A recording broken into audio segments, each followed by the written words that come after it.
Hi, everyone. Wow. Welcome to Wow.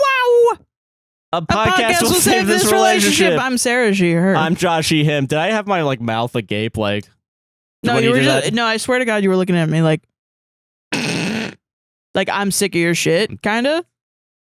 Anyway, Josh was wrong about Bartleby in this one. Now we talked about Thanksgiving we and said happy already Thanksgiving. had Thanksgiving. And Yeah, and we did our Reddit stories as usual. Yeah. Our condolences, you beautiful leftist babies, going into your Thanksgiving. Yeah, our condolences. Your wartime. Yeah. You know, Godspeed, children. Godspeed, children. Yeah. Yeah. But yeah, that's what happens in this episode. All the timestamps are in the description. And Reddit also. And Reddit. And we Reddit's did in Reddit. there. I mean, Reddit's probably the better version of this one. Yeah. So yeah. If I'm not gonna lie. God, but yeah. Enjoy the podcast. All the links are down in the description for everything. Congo, Sudan, Lebanon, Palestine, and hurricane relief down there. There's their distributed community links. There's straightovercoffee.com, APWSTR on both Buy Me Coffee and Patreon if you want to support the podcast financially. If you are unable to, though, remember to like, comment, subscribe, and hit that goddamn bell if you're on YouTube, and raise 5 stars on Apple and Spotify podcasts. Also, if you're like, but I want more content, APWSTR Gaming. We have a bunch of episodes up on there. APWSTR Gaming is, we're bringing it back. We're going to be recording this week finally to bring more of them in. So we're doing a different schedule that's not too, it's not as hardcore on us. Yeah. And it's only back end too, so you should be getting episodes every week and stuff. So yeah. And also twitch.tv/a guy named JC if you want to be on, watch the streams that I do. Yeah, they're pretty good. And also, just pretty good. They're all right. They're okay. They're fine. All of our merch on TeePublic goes to PCRF. Yes, so all the links are down in the description as well as the timestamps. Enjoy the episode. Have a good time. And happy Tell us Thanksgiving your favorite week. foreigner song in the comments down below. Damn it. Fuck this. I'm joking. See you all Okay, then. bye. Bye.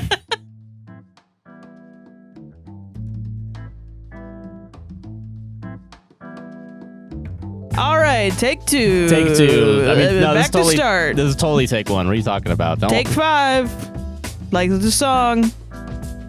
Like Troy and I head back to Dreamland, making their way through Sleepy Town. I don't want to spoil the Reddit segment, but during the Reddit segment, we were like, man, we're so energized right now. That's so good at this. And and then today it's 8 p.m. and we had Thanksgiving yesterday with the family, and so we have a bunch of turkey in our system right now, and it's like, I can't. Why? Filled to the brim with turkey. This shit. Yeah. Podcast goes out in 12 hours. And the older I get, the more I fuck with turkey. Yeah, I get it. Fuck with it. I love it. I look forward to it every goddamn year. I get that. Now, yeah. I think Thanksgiving. Thanksgiving I think is my favorite holiday. Really? Okay. Food, man. I guess when it comes to food, sitting around. I think I've said Christmas time is my favorite holiday. I still don't know if I fully. I feel like I have no commitment. The pressure to any of the holidays, The pressure for gift giving, though. Not even. I like gift giving, but money freaks me out. Yeah, no, that's fair. Yeah, I guess Thanksgiving's probably up there. It's you just hang out with your family, you have a good time, and you eat, and that's it. No, Easter's my favorite one, actually. I mean, if you're Christian or whatever. Yeah, probably. Yeah. No, it's kind of the same thing. I feel like just egg.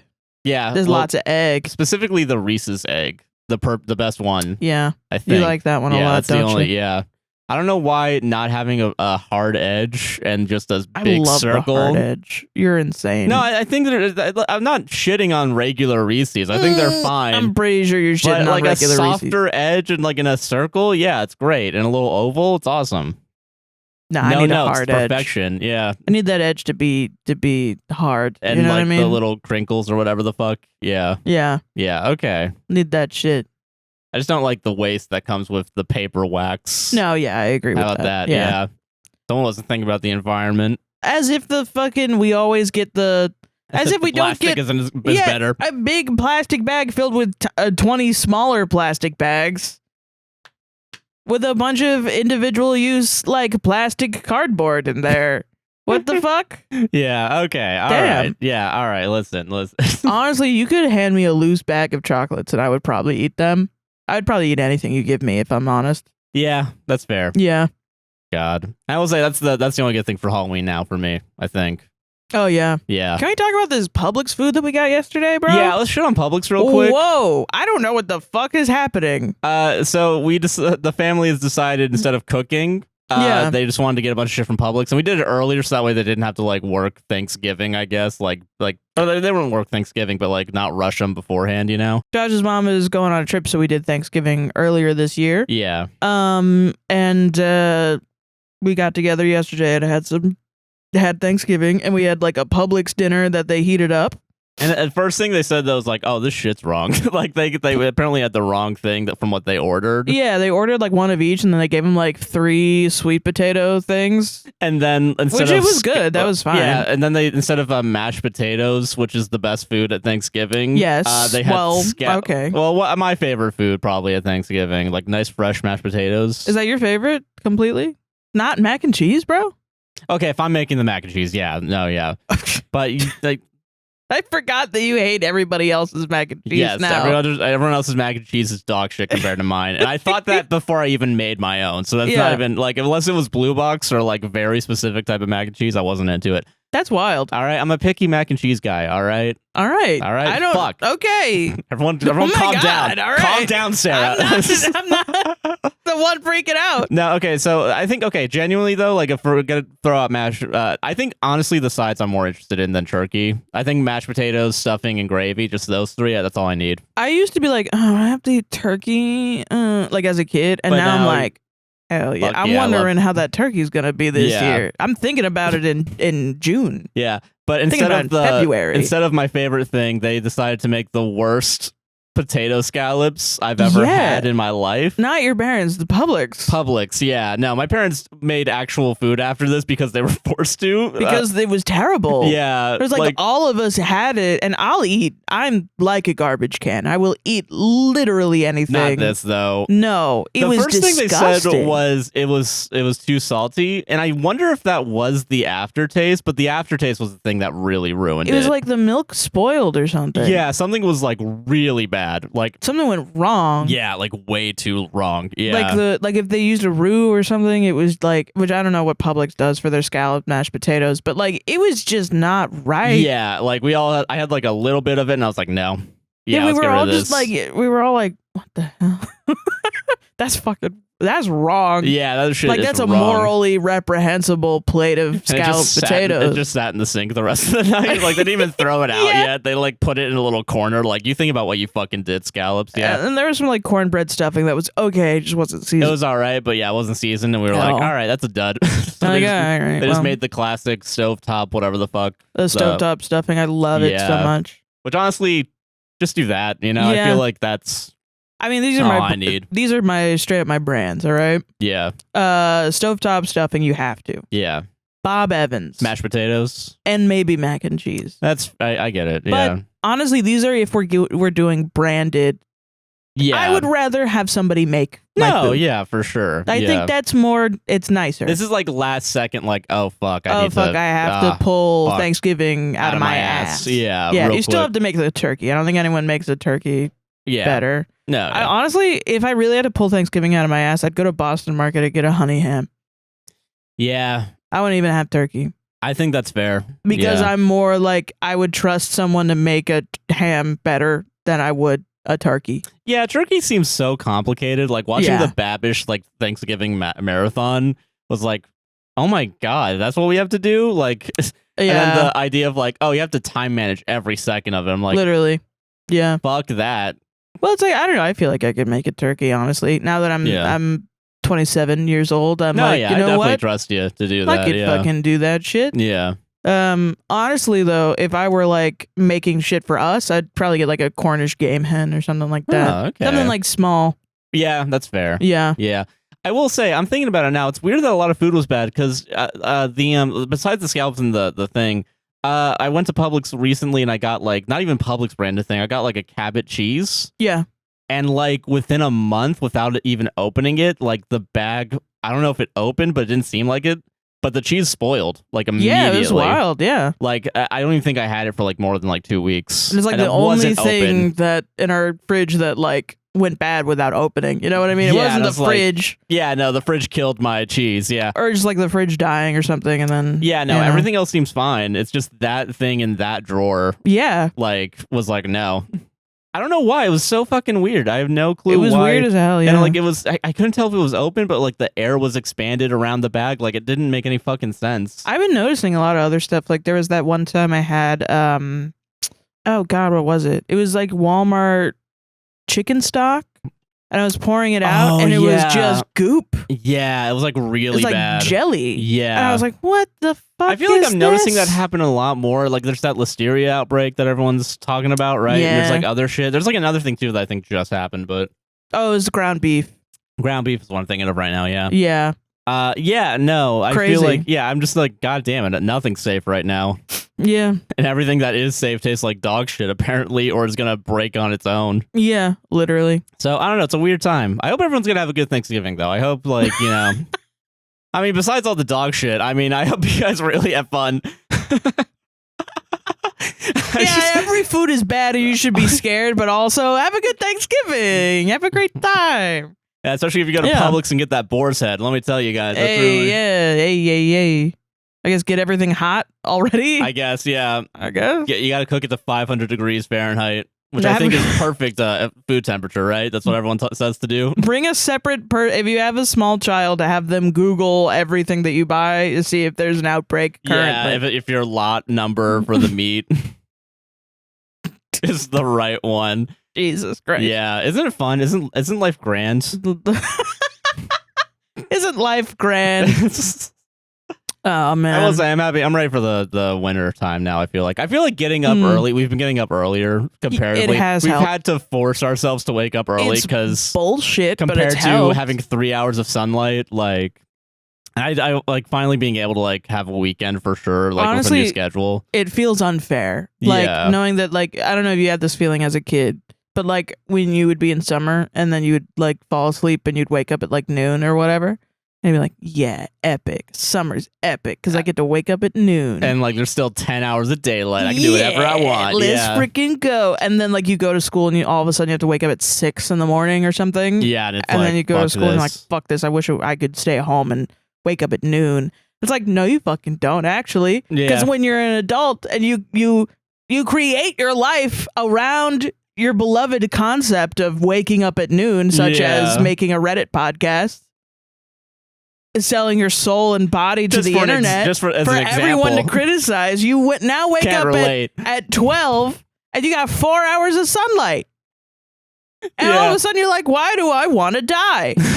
Weird. What's up with that? I will say I'm taking advantage of it. Like I'm going to Universal, I think, every week now just to go ride one ride when it's nighttime and just fucking leave. And then Josh looks at me last night and he goes, don't be mad, but my throat is scratchy. Like, yeah, motherfucker. Because you went to Universal. I'm hiding in my hidey hole in my house. You wore a mask, though. Meanwhile, I'm like licking doorknobs. Yeah, Josh is out there going crazy. Yeah. Fucking but God damn it. Listen, I just want to see all the LED lights on Velocicoaster, all right? Maybe I'm just a little freak like that. I mean, I think you should, honestly. God. But no, I feel like, I think I am excited for this year to end. I feel like we talked about it with the new Kendrick dropping, which is the thing I referenced so many times in the edit. That I was like, God damn it, that was the only thing on my mind that day, huh? Yeah, well, I mean, me too. Yeah. Oh my God. Oh wait, sorry, hold on. Mustard. I think I can. Bump that it was up. on Don't there, worry, you're good. Don't worry. All right, yeah. But no, yeah. If that motherfucker does not use that as his intro to every song he's ever made in his life, DJ Mustard. Yeah. I don't know. I don't trust him. Come on. That's how you have to use that. He probably won't because he's a better artist than me. Yeah. Sure. Okay. Don't need to downplay yourself, I guess, as an artist, but yeah. Sure. I mean, I'm not a music producer on that level. He's fantastic. That is fair. Why would you downplay DJ Mustard? Don't come after me. What are you? What?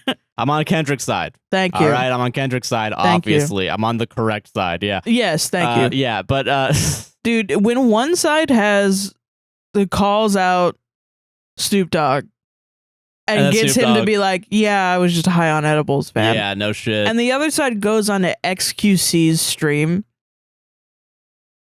Yeah. It's Jover, dude. It's Jover. It's so Jover, What actually. are you talking about? Yeah. What are you doing? Dude, Drake and XQC, I don't think my opinion of him could have gotten any lower. Yeah. But I think, yeah. Which I didn't think Twitch let pedophiles on their platform. Whoa. I thought he was supposed to go to Kick or whatever. So, yeah, we have standards here at Twitch. Yeah, Fuck sure. him. God. Fuck that fucking asshole. But I think you've said it a couple times in the past week or so that, like, it does feel like 2016 and that, like, we're going to have a lot of good art, at least. Yeah. That's I think I joked. I don't know if I said this on the show, but it's like, at least we're going to get, like, 3 good Mark Maron specials. Like, at least. Maybe not. Yeah, maybe not. Yeah. It feels like 2016 in that, like, I am traumatized. And a lot of people, I think, from 2016, they're like, oh, this is exactly like 2016. But in reality, it's like, no, baby, you're just having a flashback. You have CPTSD. Yeah. This feels like back then because you're there. Yeah. Like, that's what it is. Yeah, honestly. God. Yeah. But I will say when in 2016, the day after voting day, I can't believe A Tribe Called Quest released their last album after Five Dog passed. Oh, yeah. And I remember loving that album. Yeah. Oh, my God. Like, I still play it, I think. Yeah. Like, in the car. What was it? We got it from here, thanks. Yeah. Yeah. We got it from here, yeah. It's a really good album, yeah. It's fucking fantastic. And this Kendrick album came out, and I was like, oh, my God. It's not, like, it impacted me in the same way. But definitely this Kendrick album, like, was a bigger drop. Yeah. Like, I remember when the Tribe Called Quest album came out in 2016, and I was like, no one is talking about it in my area, but I was also in a mostly white area. Oh, yeah, fair. Yeah. Like, I don't think anyone, I mean, I'm sure they knew some Tribe Called Quest, but, like, not really any at all. They weren't, like, which following. Is yeah, funny like, as fuck, because, yeah. like, if you ask someone, what bands, what rappers do white people love, they'd say Tribe Called Quest. Yeah, Tribe Called Quest, I feel like you would put up there, yeah. I'd say Run the Jewels, they say Tribe Called Quest. Yeah. Yeah. And Drake. And Drake. And Kendrick Lamar. And Kendrick Lamar, yeah. Just which flavor of, yeah. Yeah. Correct or incorrect, yeah. Yeah. Which honestly, only one name on that list is incorrect. So, honestly, yeah. Yeah. Run the Jewels. No, I'm joking. My favorite thing is people saying that on the Kendrick album that there's no songs you can dance to. When I'm like, are you not listening to the album? Did you like just mute? Did you have the mute button the on? Album? Did you not click on it? And basically, silence is a little hard to dance to, actually. Yeah, but I feel like that's. I'm just like, I don't know. There are songs on there that are dancey songs that I feel like. Sure. But to me, I don't know. I don't really know. Squabble Up, I feel like. Squabble Up, yeah. I feel like that you could. Yeah. Get the fuck out of here. Shut up. You guys are nerds. Fucking losers. I was just thinking Luther. Yeah. And Gloria. Like, yeah. Those are songs to fuck to, dude. Yeah. I was like, as soon as I heard that, I was like, babies are going to be conceived to this song. Yeah. I think. Holy shit. For sure. Yeah, what a wild fucking week now that I think about it. Yeah. Yeah. Jesus. It has been a crazy week. Yeah, and I'm trying to think of what else has happened, because I know, the fucking start of all the recaps have begun. Yes. Reddit had their recap. And I we think weren't asked to YouTube, back. and I scrolled 35,000 bananas, which is 35,000 bananas too much. Yes. Unless they are willing to pay me another $500, in which case. Oh, yeah, that was only $500. Yeah, I remember, yeah. Crazy. I think they bumped it up after the fact. Yeah, they're like, we're paying you too little, actually. Yeah, weird. You guys did not ask for enough money. God. Yeah. And then I went on to make a TikTok, multiple TikToks where I was like, Reddit's a fucking bad website. No wonder they're not asking I wonder us why back. they're not, yeah. But I don't get the bananas. I guess banana for scale or whatever. Yeah. But now they're just putting bananas everywhere. It's kind of lost the meme. Are you ready to get your banana NFT? I got banana number 78,532. Yeah, it's a banana with the dick butt on it. Yeah, there. Yeah. I guess I got the most valuable one. Hell yeah, let's go, dude. A secret dick butt. Yeah, but I don't know. I'm excited for Spotify Wrapped, I think, as well. I feel me like too. I'm really excited to see the numbers go down. I really want to do yeah. Nice. Me too. But also, I mean, I've been watching them go down all year, so I don't. You're not surprised for it? Yeah, I'm not gonna be surprised. Yeah. I'm gonna be grateful for whatever we get. Yeah, I'm gonna be grateful as well. Yeah. Because I'm humble, Josh. What, you want infinite growth? Is that and with the lack of artistry? Is that what it is? The line must go up, Sarah. Listen. I doubt that you're in the Kendrick camp, if I'm honest. All right, I'm joking. I'm joking. But no, I am excited. I want to do like a tier list for all the books that we read this year in the book club. Oh yeah, that'll be nice. Because I've been thinking about it, and I'm like, dude, we read a lot of good books. Yeah, I think we're up to like what, 5, 6, 7, something like that. Like we started in February. So if that's the case, then like almost 10. 9, yeah. Shit. Or this is our 10th one, yeah. Probably, yeah. Wow. Yep. That's interesting. I never thought I would read this year. I guess I didn't go into this year thinking I'm going to read more. Like, and I feel like it's really good that I have. I feel like I go into every year thinking, oh, I'm going to reignite my love of reading as a child, and this one really did it, honestly. Like, yeah. Lots of good books, lots of reading last minute up to the buzzer, and then I think Diane Wynne Jones with Howl's Moving Castle is the one that really got me to read every night. Yeah. Because it's so good. I'm still reading to the buzzer. Yeah, same though. You nerds can't get me to read a book willingly. Yeah. It's a good. It's been all right. I think. Yeah. I don't know. I guess it is now the time to start being retrospective. I guess, and be really annoying about it for the next month and a week. But I don't want to talk about it for a month and a week. This year fucking sucked. I'm gonna be fucking for real. I fucking hated this year so much. It's just constant anxiety from January 1st to now, at least. Yeah. And now it's getting a little bit better, and if everyone else dunks on it, I'm gonna lose my fucking mind. Yeah. But I won't, because I'm on pills. Yes, yeah. I won't, because I take my meds. Yeah. I'm happy that you're on your meds. Thank you. You're welcome, yeah. Yeah. Who knew that I left a job because I was developing a panic disorder to do a different job because I wouldn't have a panic disorder, and now I'm developing it again. Yay! No, this year sucked, and it's not going to get better, but I'm going to savor the good moments. Yeah, I think that's fair. I think that's a good way to look at it. Yeah. Hell yeah. I think, I don't know. I guess, I guess it's just like a lot of stuff happened this week and a lot of stuff that I've been thinking about. Yeah.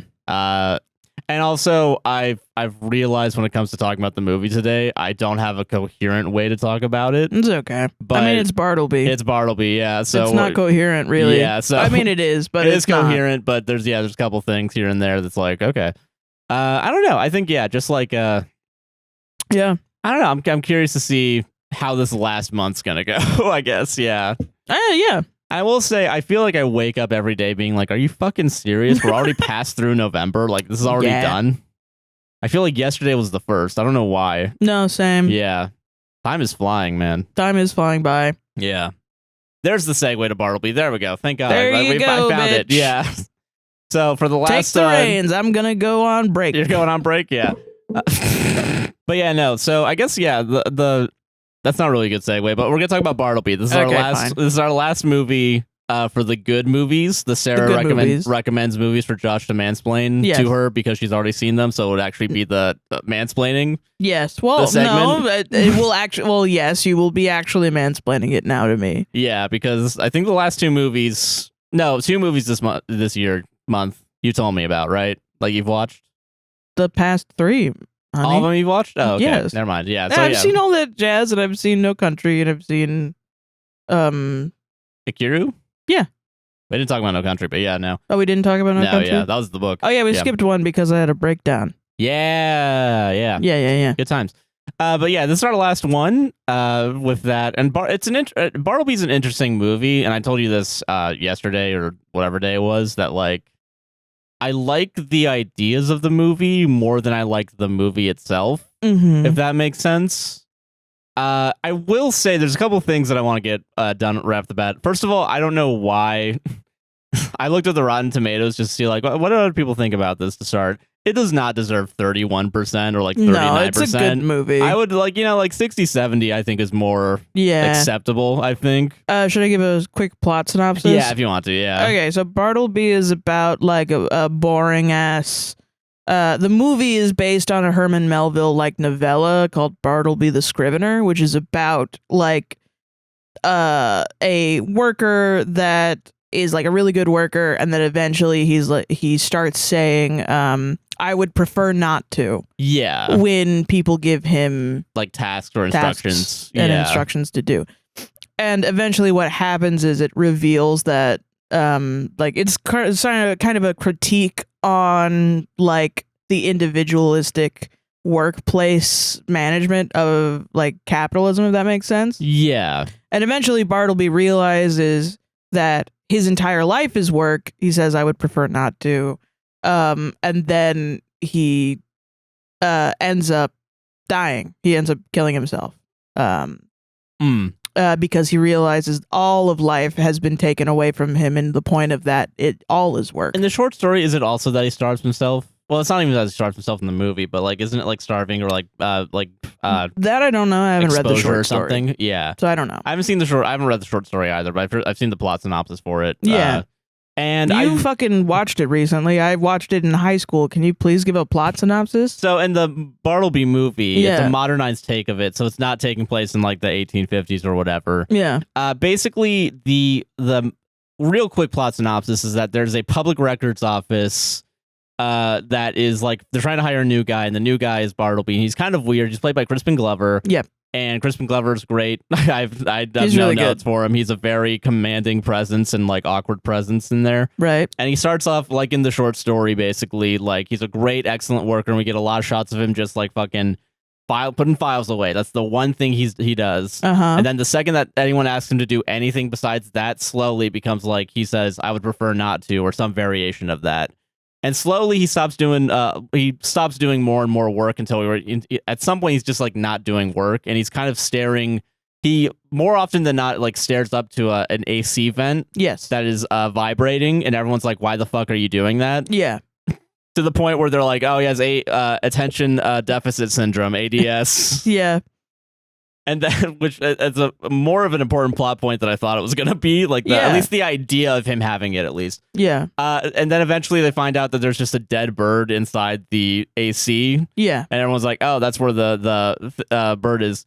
And they all get so annoyed by Bartleby because it's revealed that like he lives at the office now. Yeah. He's been living at the office. He's been living there since his old job when they left. Yes. And his old job, they also in the short story, it's revealed at the end that Bartleby worked for like a dead letter office, basically, where it's like letters that don't get sent, that get sent but don't have a return address, or like the person that needs to receive is like dead or unable to get it. Yeah. And like that's what that is. It's revealed at the end of the short story, but we hear that immediately when he has the resume. Right.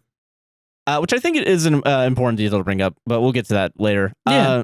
Eventually, Bartleby becomes so annoying, quote unquote, that like the boss is literally called the boss as well in the movie. Yeah, he doesn't have a name. Yeah, and it basically they move offices, and everyone at the old office that like the new people coming in are like, "Can you get him the fuck out of here?" Like, yeah, he won't leave. He still won't leave even after. And now it's becoming like it's still his problem, basically the boss's problem. Yeah. And eventually, like, he calls the police on him, and they like just take him away. And Bartleby still won't like do anything. Yeah, like, they take him to like a soup kitchen, and he just walks under like to the underpass, and like the boss tries to even like wait in the soup kitchen line, give him food, and but then, he won't do anything. But he won't even eat. Yeah, he won't even like. He just stands there and starts freezing to death, which is wild. Yeah, yeah. And by the time that the boss tries to get back to him, Bartleby's dead. Yes. And I'm skipping a lot because there's a lot of little details that I think add up. But eventually, the twist of the movie, if there is such a twist, basically the boss writes a memoir of his life and with Bartleby, and he makes the realization that he's the dead bird. Bartleby made the realization that he's the dead bird because he goes to like a book publishing place, and they're like, this is stupid. I'm not going to fucking publish this. No one cares about this. No one cares about this. And the publicist is like, I'm going to ask you to leave. And then he says, I would prefer not to. And then he has the having changed moment of looking up into the air vent. Yeah. And there's a lot of little details that I really like. Like from the beginning, every office that we see in the movie is like isolated on a hill.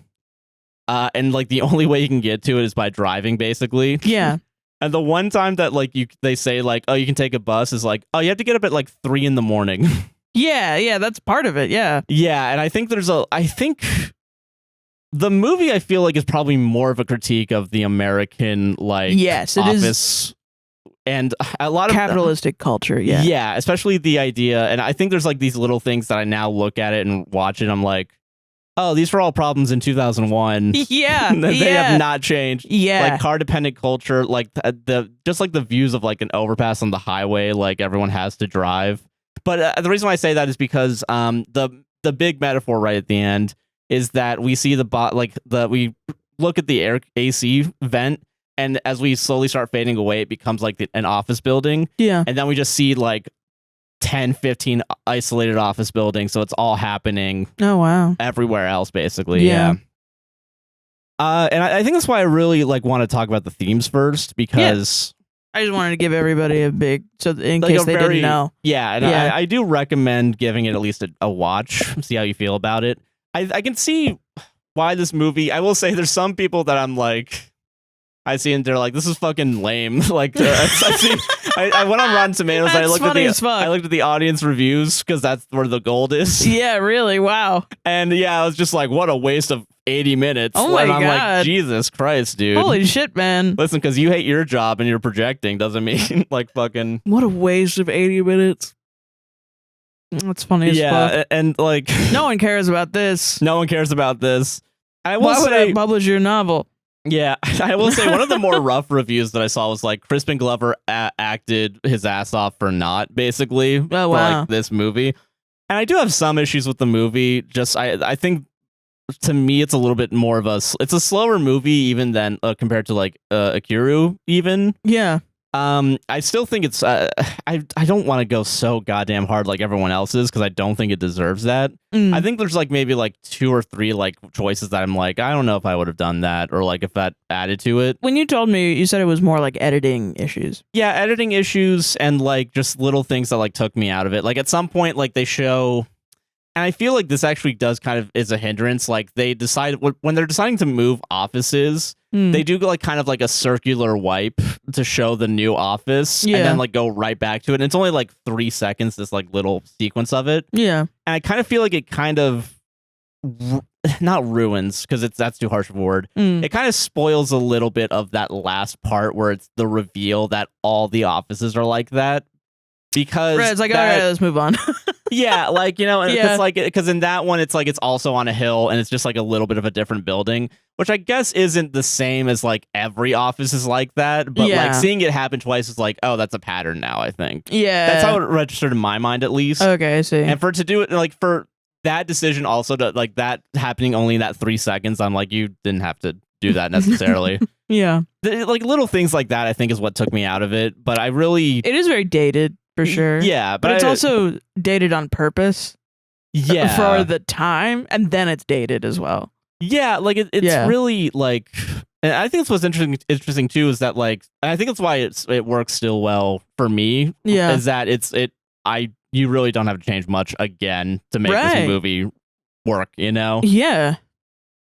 Which I guess is the theme for all 3 of these movies. Weirdly enough, they're all kind of timeless. Yeah, in their own way. Yeah.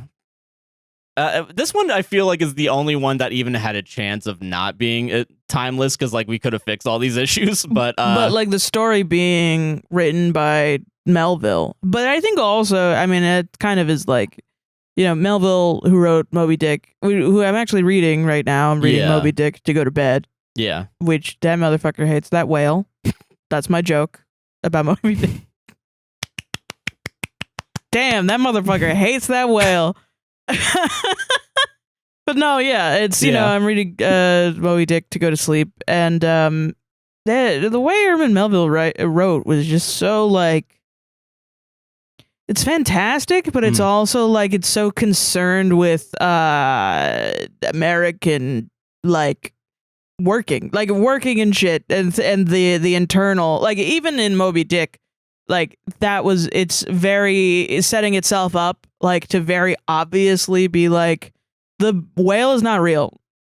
The whale's not fucking real. Yeah. It's like right in the beginning, there's even a line that's like he talks about Narcissus in the Greek story of Narcissus, where he's like looking into the pond and becomes so enamored with his own looks because he's so beautiful that he drowns himself. Yeah. But in Moby Dick, it's characterized as he hated himself so much that he became obsessed with the Phantom, is what it's called. Oh, okay. And like, going into Moby Dick now that you're going into a book where a man is obsessed with a thing. Yeah.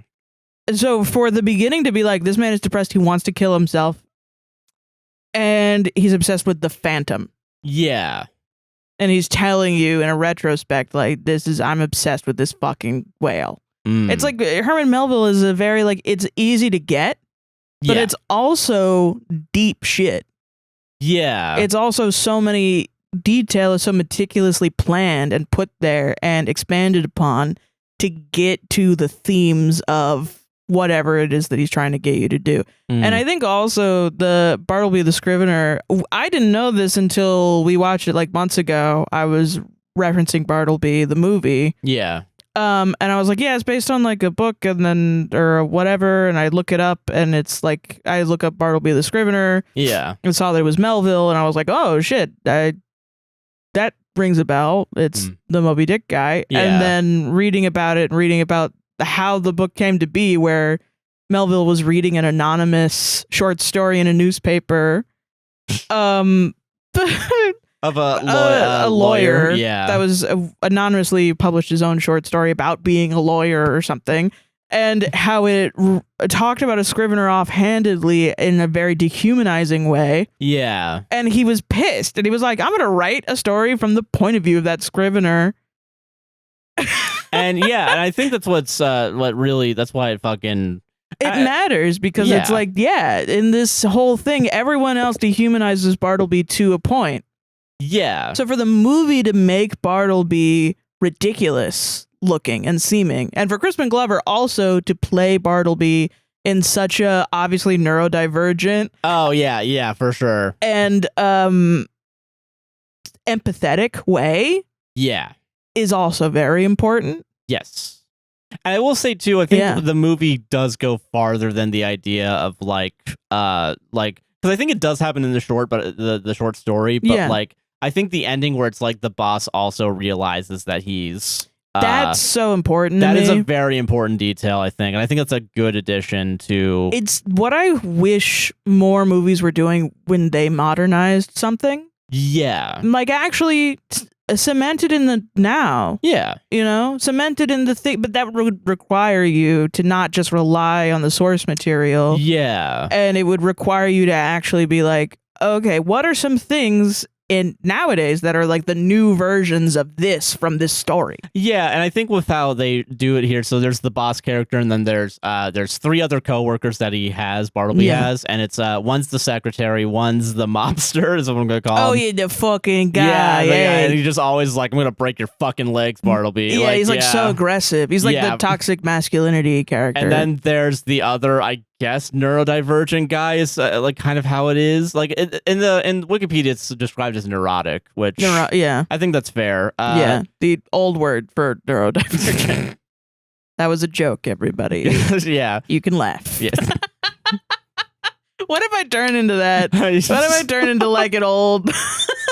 Don't get offended. Like after every stupid joke I make. Off topic, I forgot to mention this in the earlier when we were talking about good art. Fucking thank God for James Acaster for saying how I feel, where it's like, I hope that comedian's dead. I hope that comedian and every one of his fans is dead. Comedy is not born out of love. I hope that comedian dies later. And I'm like, oh, thank God someone's finally saying it. Yes, oh God, I can say that about other people now. Thank God. Oh God. Fuck. But yeah.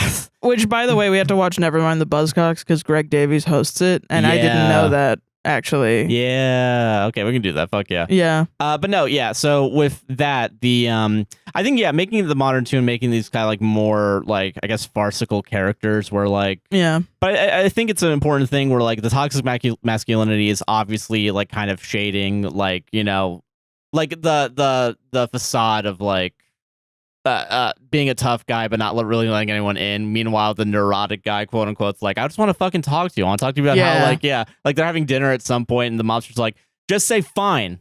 I don't want to actually know how you're doing. Yeah, he says, how are you doing? And he starts talking about his day and he's like, no, just say fine. I'm not actually asking. And then the guy's like, well, don't you want to connect? Like, don't you want to fucking is the answer. Yeah, and I feel like he's the most resemblant of Bartleby. Yeah. While also simultaneously being against Bartleby. Yeah. Like, and I think the parallel between the mobster and I think the secretary is that the secretary kind of sells her gender. Yes. In order to kind of and like there's at one point where like she is making tea and is like for the boss and is like, Bartleby's not gonna get rid of me, right? While she's talking about like being on a nude beach and like it's like she's trying to seduce the boss but also doing that, which I honestly like. It sounds like when you just say it sounds misogynistic to make a character just about sex, but it makes sense to me as a woman. It like like in a corporate office, it's like you sometimes as a woman you sexualize yourself to dehumanize yourself. Yeah. To like to distance yourself from your humanity and to make yourself an object to be used. And that comes up later when they like have like the city hall manager or some shit like that. Like some guy from the city hall, like she's very obviously flirtatious and like bending over, showing off her ass. And like that's really the thing that like saves their job. Right. But then it's also ruined by all three of them when they decide to just mock Bartleby by using that guy's last name. Right. And the guy's like listening at the door and it's like, are you guys fucking making fun of me? Right. And they're like, no, we're making fun of this asshole. And then like, he's like, that's worse? Like, somehow that's worse. Yeah. Like, and it's like, it's on purpose. It's not specifically for like we should all laugh and joke that this is a ha funny thing. No, that she's sexualizing herself. It's actually quite disturbing. Yeah, to see someone be that over the top sexual. I will say at least for 2001. Like nowadays, I feel like not maybe because I don't think it's funny. Yeah, that's the thing too is that the movie like you watch the trailer and it's like hilarious. New York Times, and I'm like, how? I wasn't laughing that much. No, I think this is more of a like surrealist. This is like, oh my god, my soul is crying. Yeah. You know what I mean? It's not that funny. And I will say there's a couple other things too that like really age it. Like I think there's some really stereotypical like people of color characters throughout it. I do want to bring that up now. For real. Just to say like, that part I was like, okay, well, let's calm down. We don't need to give like a super stereotypical Asian accent to like the landowner. Yeah, I think I want to bring that up too because we're watching Reno 911 and that's only like 5-6 years. There's so many jokes about Asian people in Reno 911. Yeah, and also a lot of like using of accents that I don't agree with. And I'm saying that now because I remember in the Reddit segment because we did talk about Reno 911. And I was conflicted about it. I do want to say for the record, I'm more like they should probably not have done a lot of the stuff they've done. No, yeah, I think if anything, it just kind of proves like. The point that we were making in that about segment, conservative comedy is like no, it was always conservative. Yeah, or at least like even when we were trying to be quote unquote progressive, like by making fun of the guy that makes fun of those things, it's like it's still rooted like you're in still like even though you're trying to make fun of cops, I want to bring that up real quick because I think that's part of the thing that makes it like dated, and I think those are more like obvious stereotypes that they're trying to do for the sake of a joke as opposed to the white woman. Yes, she's an actual like character. And all of the minority characters are offhanded like whatever, who cares about them? They're played for laughs or plot points, really. Yeah, and they're trying to play Bartleby also for laughs, like, oh, isn't it ridiculous that he wouldn't work, I guess? But that's also the point of the thing, is that it is ridiculous that he wouldn't work. Yeah. But it's also like, why is it ridiculous in the first place? Yeah. Yeah. And I think that's what like really I think we talk about it a lot recently because I think the prevailing idea is like because I hate the idea that people say no one wants to work anymore. Like at the beginning, Bartleby wanted to work. He wanted to work. The point to me is that Bartleby was the perfect worker. Yeah. His entire identity revolved around working, to the point where he could have had a house. He chose to live at the office. Yeah. Because that was where his world was. Yeah. And he doesn't care what job he's doing or how much experience he has. He just wants to live in this office because that's his home and he wants to work there. And I will say, I think something that I kind of got from it is the second that they started asking him to do stuff that was kind of beyond the scope of what he wanted to do, which was mostly just putting away files, is when it slowly started to be like, I would prefer not to. Like anything that deviated from that specifically. I think you're wrong, man. The point is that the bird died. The bird isn't him. The bird is life. The bird is a wake-up call. The bird in the vent is like, oh, life suffocates in this environment. And this is my home. I'm going to die. And this is all it's going to be. And I don't have a sense of self otherwise. So what the fuck am I doing? Yeah, because also, yeah, when the boss later on, like after they've moved and he has to come back to talk to Bartleby, when he's, the way that the boss talks about like what to do with his life is still just like, work on a ship. Go work somewhere else. Work. Yeah. Like all these different types of jobs, but not really like any because sort of he has to work to live. Yeah. To make money to be able to live, because otherwise he's homeless and will, Yeah. And it also goes into like what I've said, which I think also is something that maybe is an idea lost to time, maybe that, which I think is crazy to me, but maybe I'm just so depressed. I know this inherently. Yeah. Feeding yourself is work. Yeah. Living is work. Yeah. But Bartleby has essentially burnt himself out with the idea of, oh my God, my whole life was working. Yeah. My whole life revolved around working. I don't want to work anymore. Oh God, I guess I'll go die. And that's like the perfect capitalist guy. Yeah. You're born, you start working, you die. Yeah. Once everything you're done working, else, you're it's like, dead. who cares? Yeah. Who cares about that? I will say too, and that takes you away from working. Yeah, and I will say that makes sense too, because I was looking into Crispin Glover specifically. Yeah. And I think he's a very progressive kind of guy, because he yes. Yes, he is very much. Yeah, but I want to talk about it real quick, because he was because the main role I think most people know him for is the dad in Back to the Future. Yeah. And I was looking into like the production of that. Like Crispin Glover was fucking pissed basically at Robert Zemeckis because the ending of Back to the Future is like, apparently he said verbatim, like it's too capitalistic, it's too materialistic. Yeah. Where it's like, why can't you just have like a happy family? Why does he need to also be rich and like have a new car? And exactly. Yeah. Yeah. And that's why I think he didn't show up for the other movies. Yeah. And also a bunch of other people didn't show up for those movies. So I'm trying to figure out, when is Robert Zemeckis going to get like canceled? Because like, I feel like... what if it's just like, we're all going to admit those movies are crap? Except for the first one. Yeah. I understand why people like the first one. I'm sure it's very good. There's redeeming qualities to some of that. Yeah, but don't come on. Back to the Future 2 and 3. Small Pizza Hut makes big Pizza Hut. But yeah, no, I mean, whatever. It's I guess. Yeah, but I mean, yeah. So like, I think that's why. Also, I think that like, I think you are right on that. Yeah, it's not just like it goes beyond. I think I take that away nowadays, because I feel like there is a push for people to do more with their job beyond the scope of what they were signed up for. Because that's what happened like with me at multiple jobs, where it's like I signed up to do like, oh, I'm going to do cashiering. And I was like, well, what about you like do some stocking? What about you do like, we put you for me that happened where I was like, we put you on a special team where you stop doing your job halfway through and you do a different person's job, but you get the same amount of pay. Yeah, that's the thing. And I think that's like me probably putting it onto the movie more than anything else. Yeah. Well, it is that it just is what it is. Like, you can't say that the bird is really anything else, if I'm honest. Like, the bird it's not. Nothing else caused him to start saying I would prefer not to, other than that bird. It's the realization, a morbid realization that does happen to every individual, every human being on this earth at different times of their life. And I think also the part where Bartleby is homeless is important, because like him standing in line, who's to say that every other person who's homeless didn't have the same realization? And then it forces you to reckon with the moral question of, does Bartleby deserve death? Just because he's homeless and doesn't want to work, and yeah.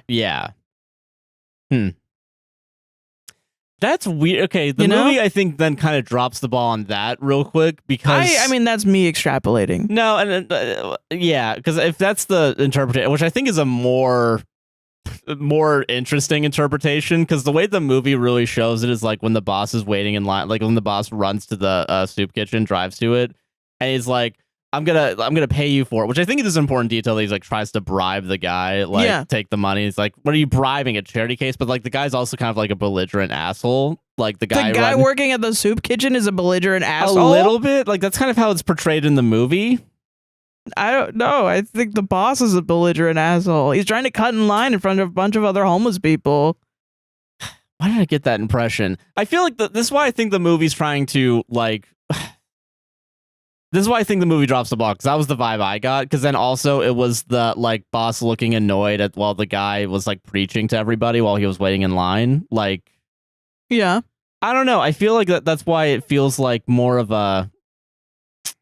The boss is now the boss when he's going into like the homeless line. Yeah, the soup kitchen line.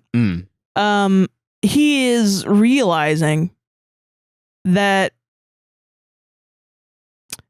As like a manager, I think it's sort of implied that he has like a mentality that people on welfare or something, or like, you know, whatever, that life isn't hard, or that there's a reason that you go to work and that it's to stop your life from being hard, maybe, or that work in itself is great, because there's the beginning parts of the movie where he's like, yeah, you should just want to work more for less pay because that's the value of working. And then when he's in line and he sees like all of these people, what they have to deal with, not even just what they have to deal with on a day-to-day, like how hard it is to be homeless, but how hard it is to get away from societal structures and societal, I guess, like influences, like a guy preaching at you. Okay. When I had my manic episode during summer, where I thought I was Jesus. And I was scared. I was scared that I thought I was Jesus, because I was like, oh shit, this is not right. This is an abnormal thought. I've never thought this before in my life. I've always been a staunch atheist my whole life. Why all of a sudden do I think this is crazy? I was Googling it, and everyone in the comments, most people were like, go to therapy. You are having a manic episode. This is mania. Please tell somebody. Yeah. Or else you're going to harm yourself. And which scared me more a little bit, but it also calmed me down in that I understood what was going on. But then there were a lot of other comments that were like, come to Jesus. This is a religious moment. This is God speaking through the Holy Spirit to you. These are people at their lowest moments. Yeah. Begging for food. And a man in a suit goes to the front of the line and says, I'll pay you for food. And the guy says, no, I have to feed all these other people. What makes you think that you're better than them, that you get food first? Just because his tone of voice is shitty, I don't think makes him a shitty person. In fact, I think the guy in the suit giving the money to the guy is the shitty person. Is the shitty guy. Yeah. And then he's like, oh shit, now he's in the spot that Bartleby would have been in, which is, look at how much work one has to do just to feed yourself if you don't have a fucking job. Yeah. And it's, why is the fucking system like this? Why don't we have food for everybody? What the hell? Why do I have to stand in line outside and freeze to death just for fucking food? And even then, if you want to argue that the guy is belligerent and he is a belligerent asshole, I mean, it still doesn't change the fact that he's trying to do something good, and also like, if you had a waiter that was a belligerent asshole to you, and I'm talking to you, Joshua Jimlin, to me, what would you say? I probably wouldn't say much, actually. I would just because why? Because it's hard for the waiter, right? So I don't want to. You would infer that he had a bad fucking day, yeah. because everybody is an asshole to him, because people treat them like shit. Yeah. Because they're not fucking, they don't think of them as high up on like the totem pole, chain. social ladder. Yeah. Yeah. Yeah. Okay. I get that. I don't know why I came away with that though. That's weird, I guess. I know. Yeah. Because I guess to me it feels like the idea of like the movie trying to be a comedy, I guess. I think what you're running into, which I think a lot of people are normally going to run into, is that the style and the delivery of a lot of this movie is weird on purpose, because the entirety of the movie is supposed to make you feel off. Yeah. It's supposed to be like, wow, these people are wild. Everyone in this movie is not down to earth. You're eating your popcorn, and just like what the fuck? Yeah. But I mean, like, that's also prevalent by like everything being like weirdly green and like brown and red and shit. Yeah. It's like everything is so fucking weird, and the theremin in the background is going crazy. Yeah. And you're just like, the whole movie is supposed to make you feel strange. Yeah. The whole thing is supposed to be strange while also supposed to be like the objects of it are supposed to be tactile. And when Bartleby loses his job and gets kicked out of the office, you're supposed to be like, oh, this is cemented in reality. Oh, this is like America. This is only a little bit like weird. Yeah. This is like, oh, he's under an overpass. They have overpasses. Yeah, they still have the highway. They still got roads. There's still dirt on the ground. They're not on an alien planet like it looks like in the beginning. It's like, no, this is real. This is real. Yeah, even though it's a office space, it's a little bit weird. Yeah, it's like And I will say too, real quick, Yeah. like with the idea of the office like being just a little bit weird. I think that when they move offices to a place that's so much more worse, I think it becomes more real when the landlord's like, oh, you don't need windows. Oh, we'll fix that. And then it never gets fixed. Like shit like that. I feel like that becomes more realistic too in its own weird way, I guess. Yeah. Well, I think it's like, who's living in reality? Are you, and I think also just from a creative standpoint, the decision whether to base everything in like reality and then have like specks of surrealism, or rather to base the whole thing in surrealism and give you moments of reality, like the parts where you're like, oh shit, he's like using a payphone, or like, oh shit, they're talking about social security, or this is the public records office or something. Yeah, that's supposed to hit with you more because it's relatable. Yeah, especially the one where it's like just the two guys having lunch together and like trying to talk to each other. I feel like that's a very obviously like you're out in the real world. Like that's supposed to strike you as like, oh, okay, great, I'm in Fantasyland or whatever, and then it can turn and be like, I'm talking to you about this, which I think actually is good for the movie, because then the movie is able to be like, no, I'm talking about this subject, this very real subject that we all deal with. Yeah. That's what I think. And I think when the boss is doing that, he's going through the process of becoming Bartleby. No, I agree with that 100%. Yeah. And I think that's why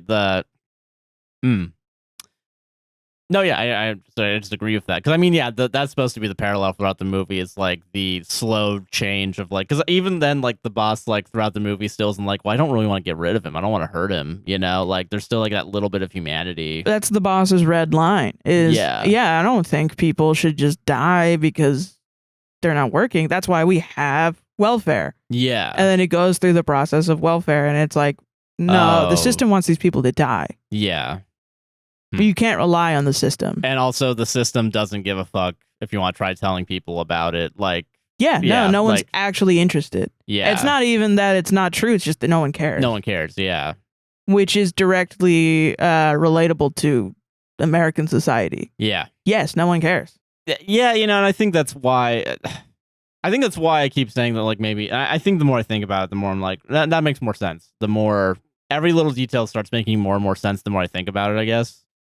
And I think I think it's just wild that they were like, this is a comedy movie more than anything else. This is like a really, really like, maybe it's a comedy movie in the way of like a really sarcastic, like, for sure.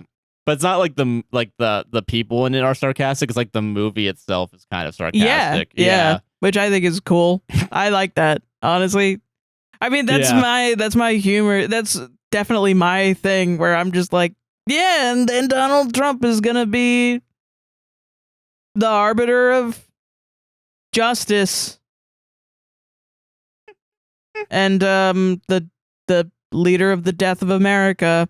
And you know, and then I'm laughing, you know, and people are like, why is she laughing? That sounds terrible. I'm like, cause it's fucking man. Yeah, I it's don't terrible, know. actually. Yeah. Shit, dude. But that's like actual satire. Yeah. That's what makes it a comedy. That's actually satire. Yeah. Not just what someone says when you call them out on TikTok for saying something wrong. Guys, it's just a joke. Guys, God, it's satire. God. Because Yeah. you know, they can't say it's just a joke. They have to misuse some of the greatest the greatest mediums to criticize politics. They have to bastardize it. Yeah, actually, I'm a truth teller again. Yeah, completely has nothing to do with our complete, you know, acceleration into a fascist dictatorship. No, God, that no. has nothing to do. The devaluation of the word satire has nothing to do with that at all. Not at all, yeah.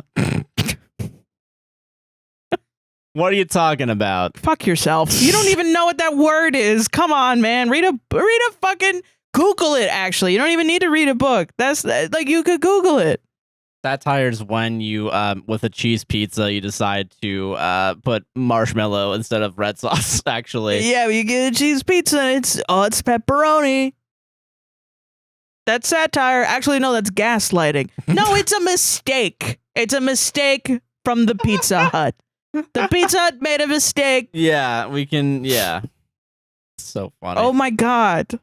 Holy shit. Yeah, we all get on the same page. Maybe the curtains are just blue. Shut the fuck up. Shut the fuck up. Shut up. Yeah. Oh my God. No, I think, yeah. No, I did enjoy this movie. Like, and I think, yeah, I feel... It's a movie that I think young people, I hope that if you watch it, you like it. Because, I mean, honestly, I've said it before, young people watch this movie, you're not going to like it because it's old. But then they surprise me and they do like it. Yeah. And they do enjoy it. And, but, you know, if you do like it, don't be surprised if you do watch it, don't be surprised if you don't like it. Because and I wouldn't be surprised. I think it's a hard movie to watch. Weirdly. Yeah. It unsettles me, just the theremin, honestly. Just the theremin unsettles me just on a musical standpoint. Yeah.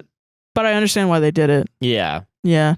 Yeah, I think the way I feel like the theremin isn't inherently scary to me. Like, no, it's just like but the way that, like, the really short bursts of it, I feel like is like that really adds to like the intensity. And, everything like, is used specifically to make you uncomfortable. Yeah. And I think also maybe people going back now, like, people don't have reading comprehension for what comes out today. How do we accept? Why would we expect them to have reading comprehension for something that came out in 2001? For a pre 9/11 movie, yeah. Like, yeah, I think something that is deeply rooted in anti-capitalist. You know, if it was made afterwards, it would be like, oh, it's the CIA, and we're actually doing a good job. And Bartleby's kind of a fucking idiot. And it'd be sponsored by fucking Macy's or something. Yeah, yeah. Sponsored by Pepsi Cola. It'd be idiocracy, essentially. Yeah. God. Yeah.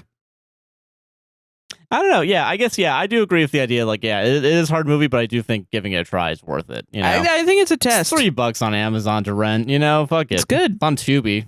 Do you want to see Crispin Glover's great? Crispin Glover, you'll enjoy Crispin Glover. Also, the boss. I think the boss does a great job. He does a good job too, and I can't think of where else I know him from because I even looked at it. He's done like a bunch of shit apparently, but he apparently won an Academy Award at some point. All of them, honestly. I think everybody did a great job. Yeah, I'm actually shocked. I'm not too shocked that people don't like it, but it just is like, I mean, to say that everybody else didn't do a good job acting is like, that's crazy. That would be wild. Yeah.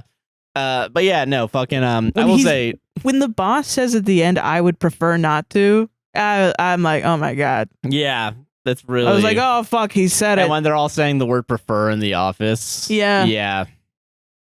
God. I will say too, yeah, I think, yeah, that, the slow infection that Bartleby kind of, the seed that he plants, you know, I think is what. Yeah, the morbid awakening, I guess. Yeah. Whatever that is called, that I forgot what it's called. I'm saying it too. What the fuck? Yeah, what the hell? Yeah. Well, it's just like, you know, the idea of like, wait a minute, why are we living to work? What? Huh? Wait, yeah, we all are gonna die. Yeah. Yeah. It's like, well, you know, we read what was it? The Bone Shard Daughter. Oh yeah. It reminds me of in the Bone Chart Daughter, the constructs waking up. Spoiler alert, I guess, for the Bone Chart Daughter. It's a really good book. Yeah. Where the constructs wake up and realize that they're being used as slaves, essentially, for working. And they all realize that they have consciousness. Yeah. And are able to like come together and do a revolution. But it reminds me of that, like, oh fuck. Wait a fucking second, I have hopes and dreams. Yeah, wait a minute. Yeah. What the fuck? But Bartleby takes a cynical look at it. Yeah. Rather as like, oh my god, I have hopes and dreams that cannot live in this society. Yeah. Because I'm the only one. They will die here. Yeah. So I will die. Yeah. So there's no use to even start. Yeah. Jesus. And sort of Bartleby is like the sacrificial lamb for everybody else to be like, well, wait. That's wrong. Yeah, that's what. That's not right. Yeah. Hold on. Wait a minute. Wait a second. Which is why I think it's important. Yeah. Yeah. I agree with that 100%. Yeah. Yeah. Yeah, I do recommend it. I do want to give one little nitpick, though, and this is just a me issue. No, you're fine. I mean, the editing thing I didn't notice because I'm not an editor. I think the editing was, I mean, that might just be a me thing, too. But, I mean, it makes sense. I feel that way with Star Wars, honestly, every time they do a fucking wipe. Yeah, it wasn't even the wipe itself. It was just how quick it was. I feel like you didn't need to do it. I think that was the main issue I had with that. I don't really give a shit about like wipes or whatever. I wonder if it's like time. It might be a timing issue, yeah. Which even then it's like, yeah, that's sloppy, isn't it? Yeah, you know, and I think that might be, it might be just a little bit sloppy in that way. But I want to nitpick the one line. So at the end, apparently, of the short story, the lawyer says, "Ah, Bartleby, ah, humanity," after realizing that he was worked at a dead office, like the dead letter office. Yeah. And I will say this is one of those things that I kind of feel like, okay, because they said it in the thing, you're gonna have to put it in here. Now. And I feel like it does, like, also very Melville. Very like, yeah, this is what's happening. Yeah, forever. And I think, yeah. So like, it's when the boss review comes upon Bartleby's dead body, he says very like in a whisper, like, "Ah, Bartleby, ah, humanity." And I feel like the weight of it kind of isn't there because it's in this moment. I feel like the reason why it works so well, probably because I haven't read it, but if it's like the last line of how the short story goes and seeing how the short story goes, I feel like that's like the gut punch, you know? Yeah, it's just like the writing of like now you're supposed to sit and think about it. But I know that's a nitpick, like for sure that's a nitpick because I think the movie does the right thing in not ending with it, but ending with the I will prefer not to. My thing is I would rather have that than 5 million Guardians of the Galaxies. Because how is that different than any fucking thing else? What the fuck are you talking about? Oh, we gotta go to this planet. Oh, what, Raccoon, do you have anything to say? You know, I always have fucking some stupid shit to say. We gotta go to this planet. Groot, what do you think? I am Groot. Groot said we have to go to this planet. Like the only good Marvel movies you have to make fun of, and they just happen to be mine. So it's just filled with, oh, Bartleby, oh, humanities, one after another. That's the entirety of the writing. Jeff Bridges is your father. Play 80s song. Play 80s song now. 80s song now. Jeff Bridges is your dad. You asshole. That's so funny. That's really funny. You'll never break the chain. Groot is fucking the raccoon with his twig dick. And then the blue guy is running around and he's stupid. And so is the mantis lady, but she's not. Actually, so I shouldn't have walked out of Pirates of the Caribbean to go watch Guardians of the Galaxy. Is what I think you should have walked out of the movie theater.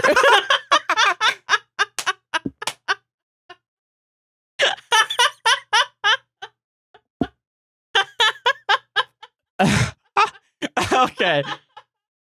Now that's the zinger right there. There you go. That's the ending. If I do a tier list, I'd give this like a solid C or B, I think. Speaking of tier list, what's your favorite Foreigner song? Fucking, I don't have one, dog. Shit. I don't have one. My double vision always get the best of me. I'm going to have to re-listen to them at some point. Yeah! Not tonight, but at some point I'll re-listen to them. I'll come back to you. Yeah, that's true. When we recorded, 2 days when we recorded, we started off talking about Foreigner. I said I would bring it back to so Foreigner. Get ready for that because I left that in because I didn't know how to cut from that point. Hell yeah. My favorite Foreigner song is Urgent. That's a good choice. It is a good choice. Honestly, Urgent because I'm right. It's right. It's like we urgently have to go to You ads. say it's urgent. Ads. We're going to ads now. Emergency. I'm calling it. Urgent. Someone has to hit the e-brake on this. Emergency. So urgent. Emergency. Yeah. Ad break. Ad break. Welcome to the ad break. Oh my god. Hey, are you enjoying this? Are you enjoying this podcast so far? Urgent. Then you better like, comment, subscribe, hit the gosh. Emergency. Ad break. Oh, it's not the ads? I thought we were doing the ads. Yeah, it is the ads. Yeah, sorry. Okay, all right. Hey, are you enjoying this podcast so far? I am. Then you better like, comment, subscribe, hit the Yay. gosh darn bell. Rate us 5 stars on Apple and Spotify. I'm not being podcast. censored at all. I have a song in my heart and a pep in my step, and it's being smothered. During that bleep I just put in, we had a stern talking too. But yeah. Jesus. If you want to support the podcast financially, there's a couple ways to do it. I'm going to start off today, as per usual, with straightforcoffee.com. We got 2 different blends. Sarah has a chaos blend, dark roast Colombian bean with chocolate cream flavoring. I have a morning roast. It is a medium roast, and it has caramel. It fucking is caramel. Hey, I'm taking whatever. from the monster character from fuck the movie. whatever. Yeah. Don't tell me how you doing. Just say you're good. It's a good. And speaking of good, it's a good coffee. This coffee's really fucking good. Yeah, we should actually get more soon. Yeah, honestly, yes. Yeah, we say that every fucking week, and we never do it. I have ADHD. Me too. I mean, whose fault is it really? America. Yeah. America. Okay, whatever. You decide. Yeah. You continue. straightforcoffee.com. It is 16 for 1, 28 for the combo. So you get about $4 off or about 10% off. So go check that out. straightforcoffee.com. Yeah. If you want to buy us coffee, you can go to buymeacoffee.com/APWSTR. And we'll say whatever you have to say. As long as it's not terrible. Yeah. We got some really good ones last time. Thank you, guys. Yeah, and we got some really good ones as well this week, and we very much appreciate it. Or, yes, that's what I meant. Yeah, both. Whenever we always get good ones. Yes, we do. Yeah, so no just favorites. Someone paid us $300 though this time. I want to shout you out especially. Yeah, so thank you very much to Emily Ray, who bought 100 coffees. Thank you very much. Thank you so much. That's crazy. You're crazy. Yeah. You should join the Crazies tier on Patreon, which we'll talk about in a second. Yeah. No, don't give us any more money. You paid us enough. You can get the podcast for free. Forever now. Yeah. Okay. Emily Ray bought 100 coffees. Thank you very much. Thank you, Emily. Hey, friends. Orange heart emoji. Hello. I've been watching for a while and understand the struggle of not being able to pay bills, food, meds, etc. My social security disability just got approved after waiting for almost 3 years. I struggle with severe anxiety and depression along with fibromyalgia, so I'm on a slew of medication, and it breaks my heart anytime I hear wonderful people like yourselves who can't afford things that should be basic rights. I hope this a little bit helps. Please give your kitty scratches from me and remember to give yourself grace. Heart emoji. Much love sent from Wisconsin. Thank you very much. Thank you so much. And we did message Emily to be like, are you sure about this? Yeah. Did you add an extra 0 on there on accident? Yeah, because we wanted to make sure. And Emily did. We were like, also, like, no, this comes from your social security. Yeah, we don't want to take away. We don't want to take that. Yeah. Like, and I also want to take the time to be like, do not ever feel like we will talk about not having money because that's part of life that we have. Yeah. And we're not going to not be authentic to what's going on in our life, you know? So if the money struggle is part of that, then yeah. But don't ever feel like you guys have to like. It's not a requirement. It's just very much helpful. Yeah. Yes. And we do appreciate it. And Emily did respond back and was like, no, this is on purpose. And I wanted to give this guy to you guys. Just to say that as well. But thank you very much, Emily. We appreciate it. Absolutely. Yeah. And I hope everything gets better for you. Yeah, especially now being on that. Yeah. Yeah. I'm glad you got your back paid too. Yeah, honestly. Yeah. Yeah. Martian bought 3 coffees. Thank you very much. Thank you, Martian. Hello. I'm an autistic queer woman from the South. I cannot believe people hate on Sarah. Yeah. What? Please ignore them. I just recently found your podcast, and at first I could not believe the episodes are 4 hours, but after listening once, it made total sense because I didn't want it to end. Oh, thank you. That's too kind. I wanted it to end after 1 hour. I wanted it to end after 1 hour. Okay. Sorry.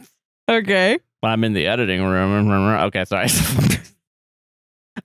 Sarah's laugh is great. I love hearing from leftists in the South, and I totally relate when you talk about how people look down on the South with stereotypes and assumptions. Yeah. I'm in Colorado for grad school, and I'm starting to get very disillusioned with the type of liberalism, but only in my backyard, wealthy people culture.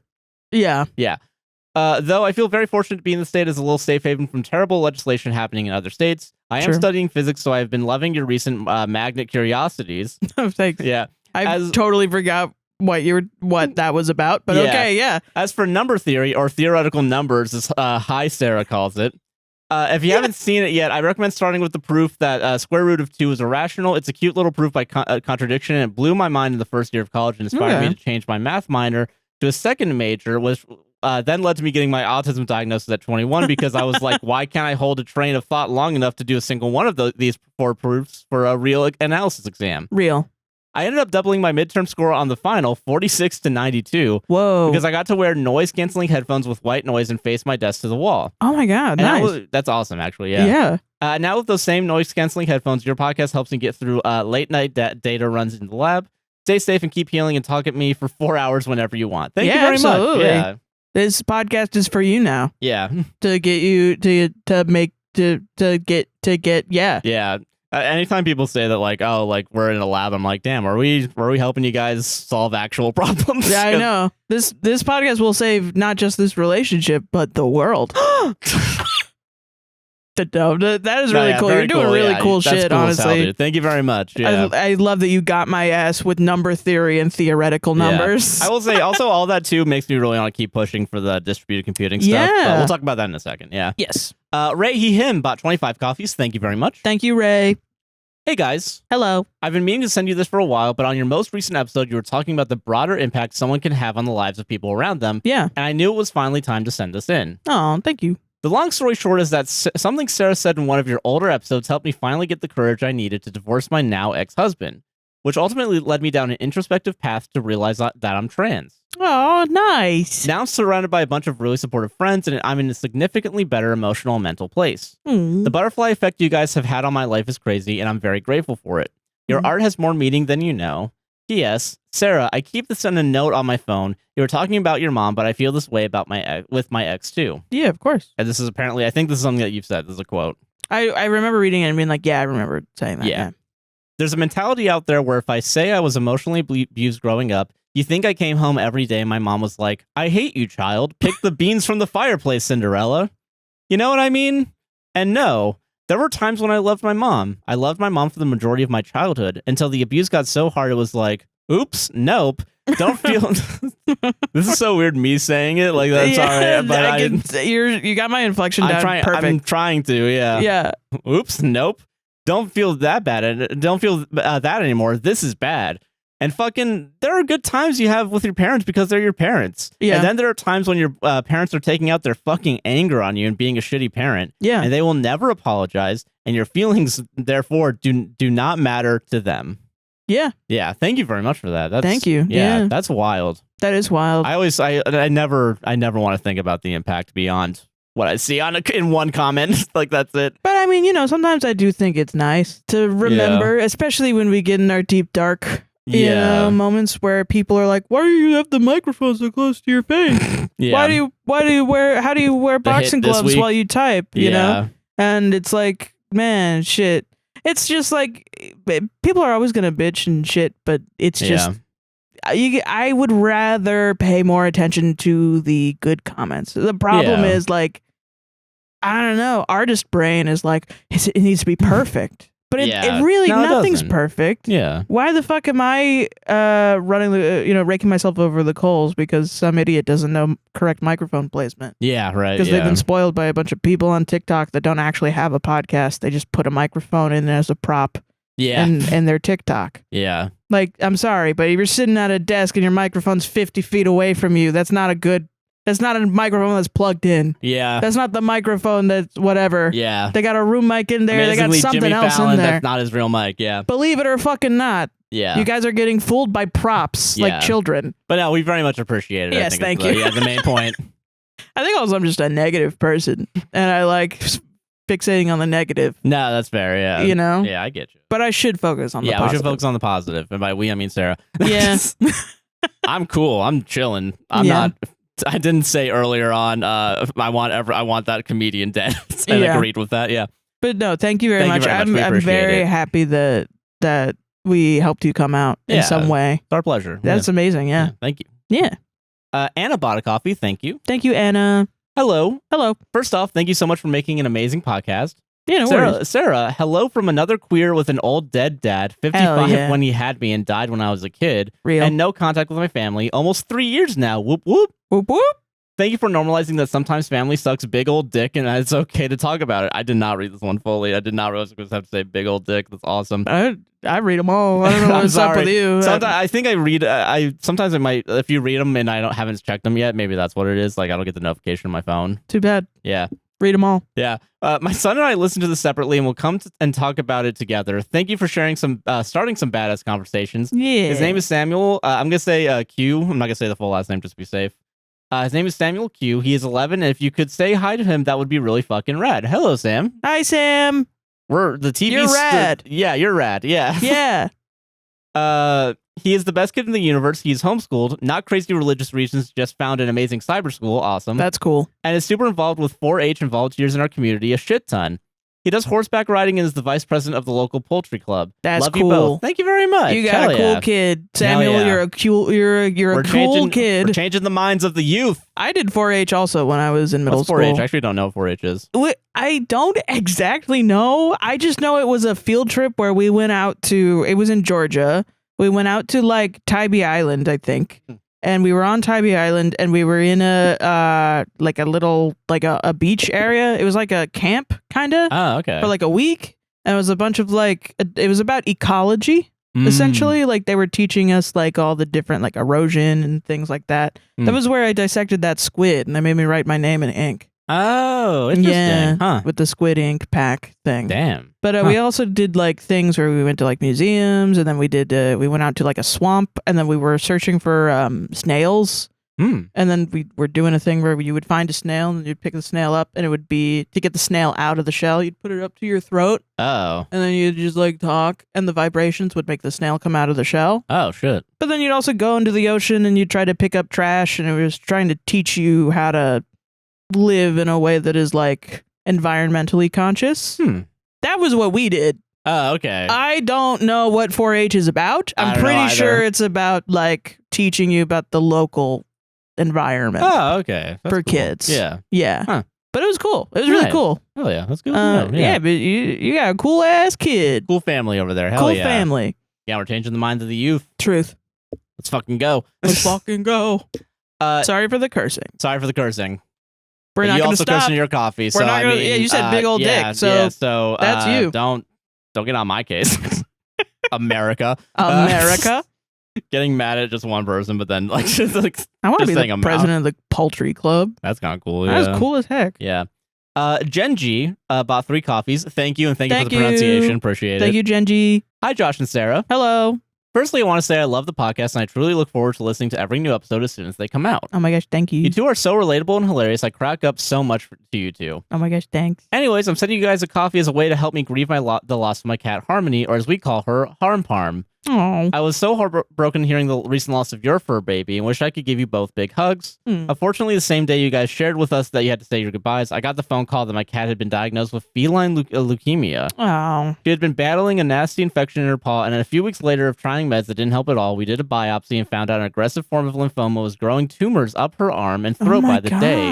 I'm sorry. That's wild. By then, her paw had grown larger than the size of a golf ball, and there wasn't even a pad left. It was really hard to see when the doctor unwrapped it to show me at our last visit. Aww. By the time we knew what was going on, it was too late to do anything to help her. The doctor just said to keep her comfortable and love on her as much as we can still can. Oh. Yeah, I get that. It's really good you had that time, though. No, yeah. Same. Yeah. I get that, yeah. Yeah. We spent our last few days loving and snuggling her as much as we could and letting her eat all the treats. Oh, good. I even let her eat a piece of gluten-free Oreo. She would always try to sneak one, but I'd say no because of the chocolate. Yeah. And some French fries, and she loved it. Oh, heck yeah. She knew she would love that. Yeah. We laid her to rest today at 5:10 p.m. November 22nd. The house feels so quiet and empty without her. I have a TikTok of her if you'd like to see her at Harmony Parmony and Instagram at the.harmony.kitty. I think those are both dots. My phone is messy. I'm sorry if I got it wrong. Okay. But yeah. So with all that said, this is my way of inviting you to take a moment to share a cup of coffee with me and to find solace in remembering all the beautiful memories we had made with our kitties. We truly are blessed to have such loving companions in our life. They will live on forever in our hearts and memories, but they will never be forgotten. Big hugs, cheers, coffee emoji. Thank you very much. Thank you so much. Damn. Yeah. Nah, it's hard. It's weird because like I thought getting another cat, people are like, how could you move on so quick? I haven't. Yeah, me neither. Apparently, like, yeah. You don't know shit, man. I'm sorry. I'm loving on my new cat. She's getting as much love as she would have gotten had I got over it first. Quote unquote, yeah. I don't think I'm ever gonna get over Fox, honestly. She was such a force in my life and your life too. Yeah, for sure, man. There's never gonna be, I don't know, it just really impacted me in that way. Yeah. Damn. Yeah. And it's like, well, I mean, I kind of feel like it's more, and this is just for me, it's not for anybody else. Oh, yeah. But I feel like it's more disrespectful if like, all right, 6 months, I'm done. Get another cat time. Fuck it. I'm holding Rosie and I'm petting her and she's laying by my feet and she's getting on top of my chest and licking me in the morning. And she's pawing at me. And she's pawing at Josh and slicing him up every 2 seconds and sitting on a seat on the couch and refusing to get up when he gets over there. Yeah. And I'm still sad about Fox, man. Yeah, same. Yeah. I mean, yeah, but it's also like I knew we couldn't really do anything else, and we did the best that we could. Yeah, and you did too for your cat too. Yeah, so thank you very much for that. Yeah, thank you so much. Okay. Okay. All right. Everyone, calm down. Sarah, calm down. All right, Sarah, calm down. Sounds good. Joe, she then bought 3 coffees. Thank you very much. Thank you. I believe this is our last coffee too, so thank you very much. Thank you. Hey, Josh and Sarah. Hello. I've been listening to you for ages from across the pond and been meaning to send a coffee for a long time. I love how well you balance out humor and talking about serious topics in a thoughtful way, and this is definitely what makes you one of the best podcasts that read Reddit stories. Oh my gosh, stop it. I think you mean just one of the best podcasts, period. Yeah, I think you just mean like in general. Yeah, but I mean, you could send some love over to the judges as well. They're good. And us mostly. But us mostly. Us mostly, yeah. I mean, Yeah. I'm also neurodivergent on the diagnosis pathway, baby. Nice. Congrats. And I've not so great relationship with my family. It's been incredibly comforting listening to you talk about your experiences. Yeah. So thank you for everything you do, no matter how long or short the gap is between episodes. I'm glad you take time to keep yourself well, and I know every podcast is worth the wait. Thank you very much. Thank you. I really appreciate it. And I wish you well on your diagnosis pathway. Journey. Yeah. So thank you all for those coffees. They were all very nice. Much. Yeah. And, I will say, like, I do feel sometimes like, oh God, we have to do a podcast. I can't say that that I'm having a breakdown or whatever about this or something, And but I will say, like, I do think that there was some comment or coffee like weeks ago, maybe this year or something, where someone was like, "You convinced me to stay home from work when I was sick." And that is like, yeah. You know what? Yeah. We need to take care of ourselves. And you guys need to take care of yourselves too. Agreed, yeah. And we really appreciate the community that we have. It's amazing. Yeah. Even in the Discord, people were having conversations about ableism this week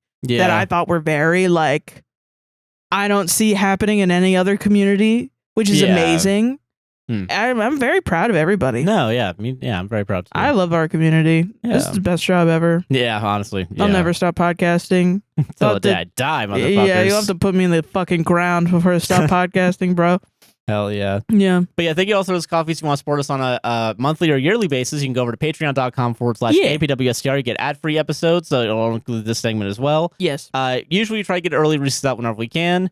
As well as access to the Discord, as well as exclusive content. And in the Discord, you also get to be part of the book club. And this month, we're reading Severance. Severance by... I was waiting on you to say it. I forgot the name. This month, we are reading Severance by Ling Ma. So if you want to join the book club discussion or start reading that book and then join the discussion, it'll be in our Discord. And it's only accessible through the Patreon currently. Yeah. So, yeah. And also, I do want to say that I think, like, I very much appreciate everyone that joins the Patreon. Even if it's $1, it really helps out a lot more than you think. Even if it's free. If you're just showing up, I really appreciate you supporting us. Yeah, and if you're not able to support financially, doing the commenting, and the subscribing does help. It does. More than you could imagine. So yeah, everything you guys do helps. I will say, I think the goal with the Patreon is, like, keeping it $1. It's like, I would rather have 1,000 people giving me $1 than one guy giving me 1,000. You know what I mean? Yeah. Yeah. Yeah. I want to make sure it's successful. I know money's tight, so that's why I don't want to. Oh yeah. And also anybody on the Patreon, like we've said it multiple times, where people are like, money's tight, I can't be supporting you anymore. It's like, yeah, no, I get it. Yeah, I get it. Good. Yeah, so yeah. Yeah. But yeah, just want to bring that up. Patreon.com/APWSTR. If you want to support Congo, Sudan, Palestine, Lebanon, as well as the hurricane relief, which I believe is still in the link I think tree. it is still in there, yeah. Yeah, it's in the link tree for sure, as well as down in the description. If you want to join the distributed computing team, so you want to help find cures for cancer through chromosome research, as well as protein folding research, you can go to Folding at Home or World Community Grid at those websites, and our team is a podcast that saves relationship on both. Yeah. Or APWSTR, I think, on World Community Grid. Down in the description, you'll see it. And all of our merch on TeePublic goes to PCRF. Yes, yeah. And yeah, so it'll all be available there. Until then, I think that's everything for the ads. I believe so. Enjoy the rest of the episode then. Bye-bye. Twitch.tv, guy nicknamed JC. Prime sub. My God. Please. All right, see you on the next one. Okay, bye. Not next one, then see you all on the rest of the podcast. Enjoy the rest of the show. All right. Fucking love Foreigner, bro. Welcome to the Reddit/Foreigner segment. Sarah, do you want to talk about foreigners? I want to know what love is. We've just been listening to Foreigner for the past... double vision, bro. Suck my ass. For like the past 10 minutes, we've been looking at the differences between Journey and Foreigner. Yeah, and then when it gets to that was yesterday, I'm good. Yeah. I'm done. That's when I log off. That's when you're Foreigner. out. Yeah, you're done. It's literally the chorus is. It's so funny singing them all right now because it's like they're all the same. They're all literally the fucking same. It's funny as fuck, but they're so different. You know what I mean? Fuck, they hit you at different times of your life, man. But that was yesterday. It's like, that was yesterday. It's like, okay, yeah, so it's just the other ones. Yeah, the other ones, but a little different, yeah. Yeah. The one time, okay. This is my one thing, and then we'll get into the Reddit. Okay, one thing. One time, the guy that was in a band at my old job. Oh, yeah. He literally would just try to, he was a good vocalist. His idol was Steve Perry. Oh, okay. Stephen Perry. Yeah. And from Journey. Yeah. And he played me some of his songs, and I was like, oh yeah, it sounds like Foreigner. And he was like, yeah, or Journey. Or it could be Journey. It's like, oh, I just committed the greatest faux pas in the history of rock and roll. Yeah. That's insane, actually. Yeah. Whoopsies. Like, he was so pissed. I don't think I've ever met in real life someone who genuinely was like, don't compare me to Foreigner. How fucking dare you? The worst band. Yeah. Yeah, all right. Welcome to the Reddit segment. Hi. End of the Foreigner segment. Start of the Reddit segment. I'm going to remember tomorrow when we record the first half of this podcast, because we're doing the recordings a bit different this time. Yeah, just to see how it goes, yeah. I'm going to remember tomorrow that at the end of it, I have to start the Foreigner segment again, so that it's a good transition into the Foreigner segment. Yeah, exactly. Yeah. I'm just going to randomly start singing Jukebox Hero tomorrow. Yeah, exactly. That's going to be the theme. Like the stars gonna rise. Put a timer. Guys, Hero. take out your phone and put a timer for how many get a stopwatch out and lap every time we make a Foreigner reference podcast. Yeah. Willingly or unwillingly. So if you know more than us. That's true. Yeah. But yeah, okay, Reddit segment. Sarah, do you have stories or something? Is that what we do? Yeah. Am I the asshole for killing my daughter? Okay, what well, what do you think? You're gonna give me shit for the one that I picked based what off do the title. Think? You're gonna fuck with me. Am I the asshole or not for killing my own daughter? Yes or no, right now, Joshua Chinlin. Let's go. I think you're tricking me. No, I'm gonna say no. Joshua Chinlin doesn't think murderers are assholes. Joshua Chinlin is pro-murderer. So I, 37 female, just found out my husband, 88 male, was cheating on me. Of course, as all normal people would do, I, 1, told him I was cutting his hair, 2, slit his throat, 3, chopped him into pieces and ate him. So now the police are looking for him, but whatever, I don't care about him. They assumed he wandered off and died since he's so old. Anyways, my daughter Nellie, 3 female, and my son Josh, that's you, 5 male, were in the room when I killed my husband. So I'm thinking, in order to make my alibi invincible, I said I was at the grocery store. I kill my children when they're at school, eat the evidence, and then report them missing. I'm just worried that I might feel lonely without them. Maybe I'll remarry and have more kids. Also, for more information, this is my 3rd set of kids because I've murdered all the others. Anyways, just making sure I'm in the right here. Bye-bye. I forgot you said this yesterday too, and I fucking clocked it. And Hey, I you said you would forget. And and now I hate being right. It's Am I the Asshole Sims? Yeah, so no one was harmed in the making of this Reddit post. You would be the asshole to yourself. See, that's how I knew you were tricking me in general, just because you wouldn't usually pick a title like that. No, because why would you that? fucking do that? It is really funny that before this, I was like, let's not harass these people, these sweet people in this post. You. Yeah, and then meanwhile... Dead daughter! Dead daughter immediately. Yeah. Like, no waiting either. Okay.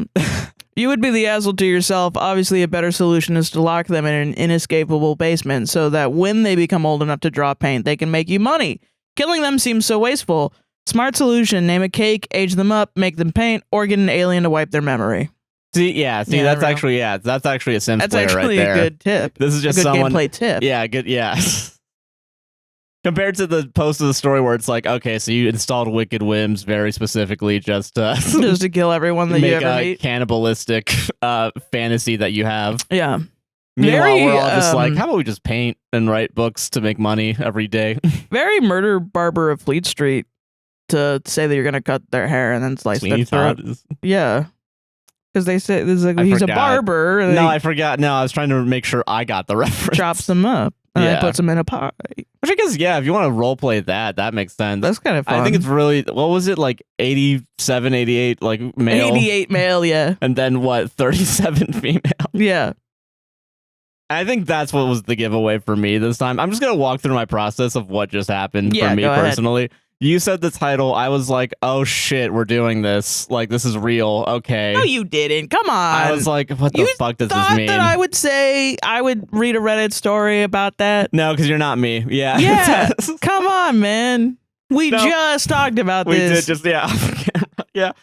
No, fucking, no, I saw that. I was like, okay, so you are fucking with me. When you said the title, I was like, I know this is going to be like you're fucking with me. I just didn't know how you were fucking with me. Reading comprehension is at an all-time low, man.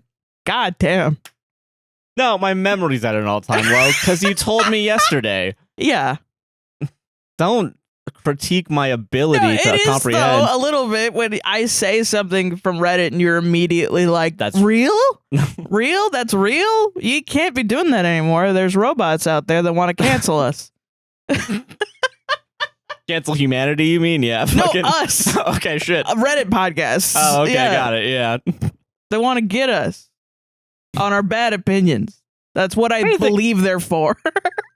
I did see one today that was so rage bait. It was insane. It was like, am I the asshole for telling my daughter she's not autistic? Whoa. Yeah, I did not in front of her friend. Yeah, Nazi is the correct. Yeah. But you're on a roll today, Sarah. Fucking call me butter.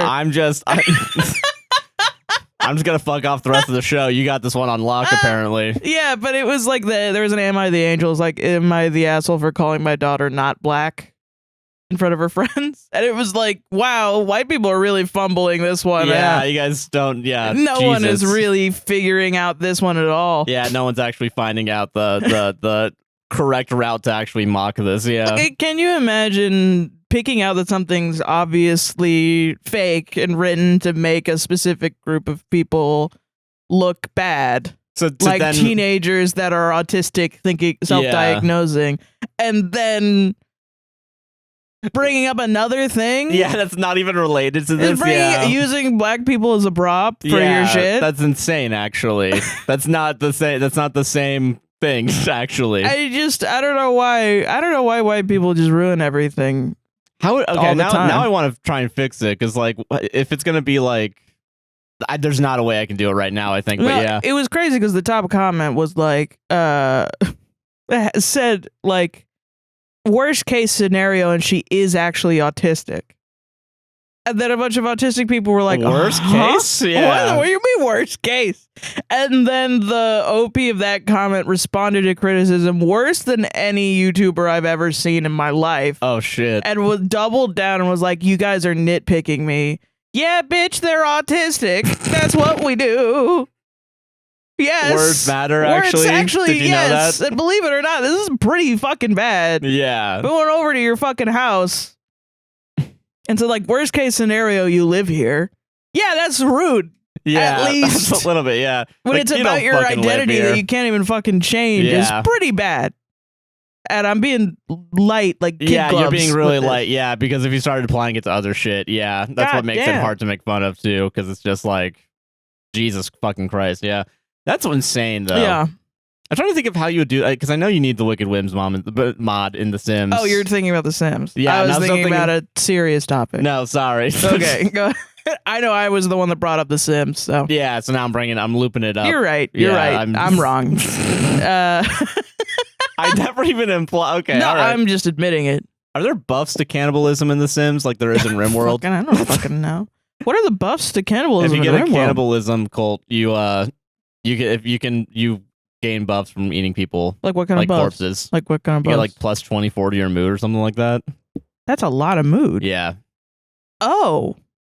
I shouldn't have said that. Now Sarah's gonna go to RimWorld afterwards and make. The possibilities are crazy. I don't even need animals. Yeah. Oh, BRB making my feminist raider death cult cannibals, I guess. They're turning into cannibals and we're going to eat all the men. We're going to eat the men. Solved it. I love RimWorld. Sorry, that was that's the end what of that's that what was the the moral end of the story Reddit was. gaming section. Now we can. We're done with Reddit gaming. Now we're going to regular Reddit, I guess. I don't know what this bit is that I've committed to at this point. I don't know. I'm not gonna do the one that you immediately were like, "Why are you gonna do that?" Well, yes, thank you. You're welcome. Am I the asshole for not paying for my girlfriend's haircut? I don't know. I mean, low stakes. Yeah, very low stakes. Low stakes. Nothing gonna happen, right? Right. Hi, everyone. Hey. My girlfriend, 32 female, and I, 38 male, have been together for 2 years. I lost my job about 3 months into our relationship. During this time, she really came through for me and helped me out a lot. Okay. I did not have a car, so she would help me deliver orders on DoorDash and Grubhub so I can pay my bills. Okay. She also covered the difference out of her pocket if I was running short. To say I'm grateful to her is an understatement. She sounds very nice to help you out. I finally found a new job 2 months ago. I'm saving up for a car, so she's been letting me borrow hers. She accrued some debt while I was out of a job, and I have repaid about half of that. Okay. However, now I'm worried that she's starting to only want me for my money. What money, baby? Baby, what money? Baby, what money do you have? You're in debt, technically. Yeah. You're indebted to your girlfriend, and you think she's gold digging you? How dumb are you? Wow. Okay, sorry. No, I'm being so mean already. I said this was simple. Listen, I said it was simple, right? I don't even dislike, like, I'm not even one of those, like, women that are, well, I'm not even, like, I don't even think that men that are bums are, I think poverty happens to the best of us. Yeah. I don't think, like, just because you're a man and you don't have a job that you're lesser. No, or you don't make as much money and you're lesser. Yeah, we're not. That's a really capitalistic take. I don't agree with that. Yeah. Type of feminism. Meritocracy ass fucking, yeah. Yeah, no, I don't agree with that at all. But to turn around, that's delusional. I have to call that delusional. That's what that is. There is a limit. Yeah, I get it. Yeah, we do live in a society where this is real things happen. Yeah. Yeah. We got into an argument over the weekend because she called to ask me if she could borrow some money to get a haircut. Apparently, she's running short due to an unexpected home repair cost, but already paid the hairdresser a deposit that she would have to forfeit if she rescheduled it. Oh, that sucks. I had a long day at work and was exhausted, both mentally and physically. So when I noticed that my phone was ringing, I was really excited to see her name. But after I answered, she immediately asked me for money.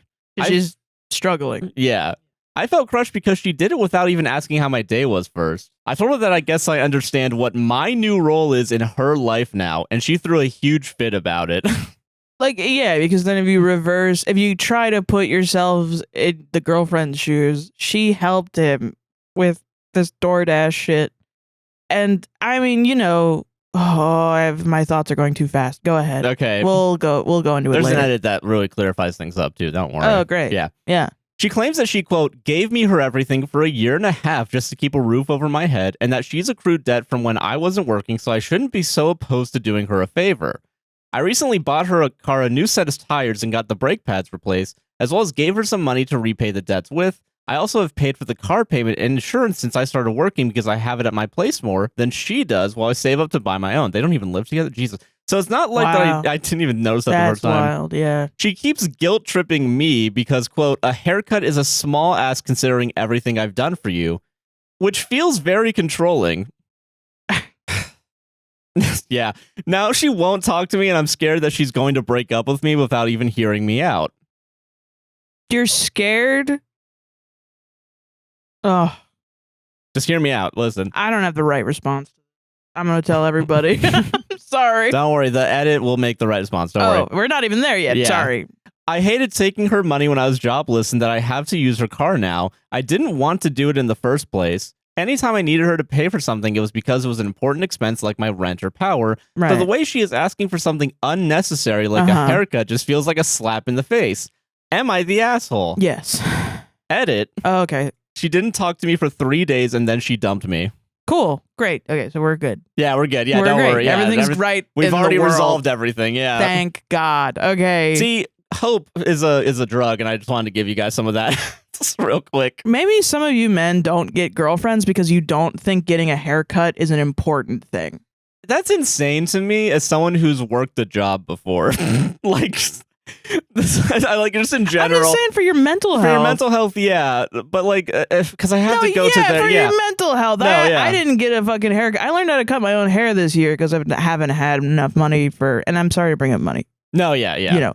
But because I have not been able to afford haircuts in the past. And I will say. And it crushed me emotionally. Yeah. Because it's like, and I don't even realize it as a woman that was brought up, always had messy hair, never brushed her hair, never cared about my hair. Yeah. Only learned hair care in adulthood.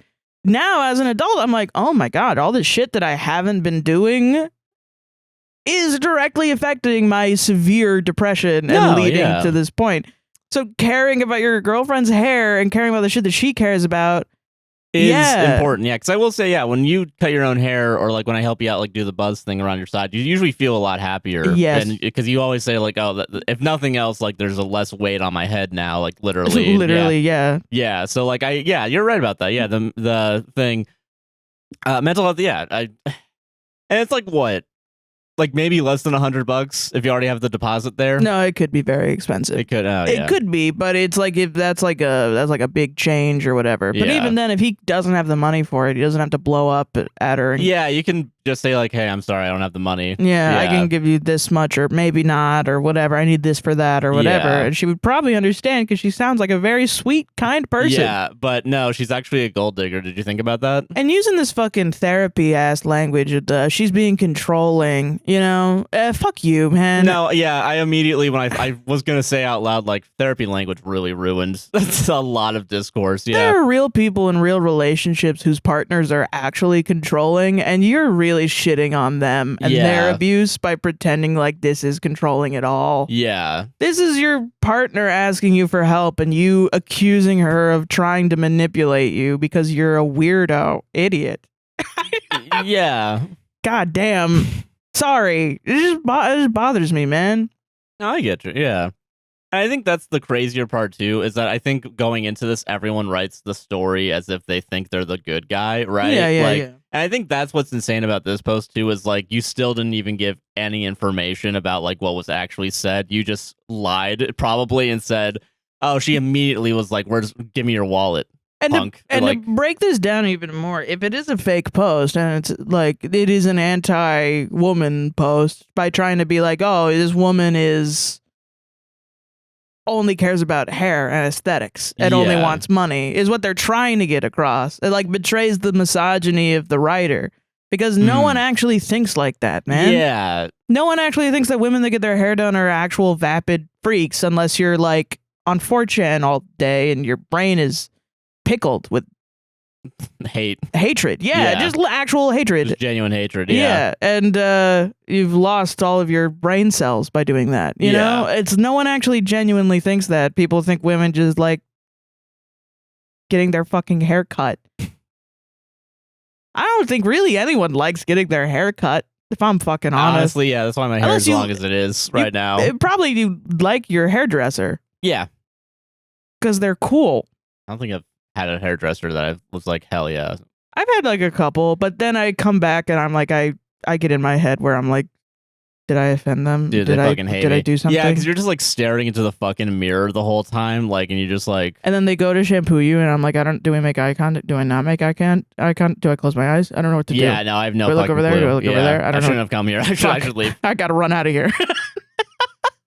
Hair still wet. Just my last fucking... hairdresser was really cool. The one that gave me the green highlights. She Honestly, was awesome. Yeah, no, yeah. I will say, if we ever that we should go there again at some point. Her name was I think like Teresa at Mosaic Hair Studio. Teresa? Yeah, in Orlando. Yeah. Yeah. Damn, that was like that was so long ago. I know. The only reason I haven't gone back is because I haven't had the money. But there you go. That's it. Yeah. Let's be honest. Yeah. Yeah. I'm just lazy. I just don't and I also am just like, no one cuts my hair the way I want it to be because I want it to be like less feminine. Yeah, true. Like I always go and I ask for a shag and then they give me the Karen cut because they're like, oh, asymmetrical layers. And I'm like, no, I want like a unicorn cut. And I was like, if I want a unicorn cut, let me just do it at home. Yeah. So then I do that. And now I'm nervous because the last time I went to a haircuttery place, after I did that to myself, they were like, what did you do? And I'm like, oh, well, fuck. Yeah. Fucking shit. Goddamn. Yeah. That's all against the point. This guy makes me so mad to immediately, like, this is the reason you don't go into debt. This is the main reason why you don't go into debt for a man. They will hold it like he might be a type of guy. They're not all like this, but enough of them are that no, you literally are the only one I've met that's not like this. But like most of them aren't, I think. Maybe 20% aren't. That's not most. But 80% of them will like get some money and then they'll turn around and be like, why do you get some of my money when they've been taking your money? And they'll never see it because they have a fucking internal process that's like, yeah, she gives me everything and I give her whatever I deem is correct based on her behavior. Right. Because what is that? What thought is that a child of? I own you. I own you. I take everything you have and you maybe get some of mine if you do I good. allow it. Yeah. If you do good. And even then, I don't know. Maybe that's a harsh critique, but no, I think it's fair. I mean, it's the dangers of the rampant misogyny that goes around. Like that guy probably just goes on Twitter and sees like, fellas, are you paying for your girls' hair and nails or whatever? And that's a different relationship dynamic than he has. Yeah. Like the women that are like, I only want to date guys that pay for my hair and nails.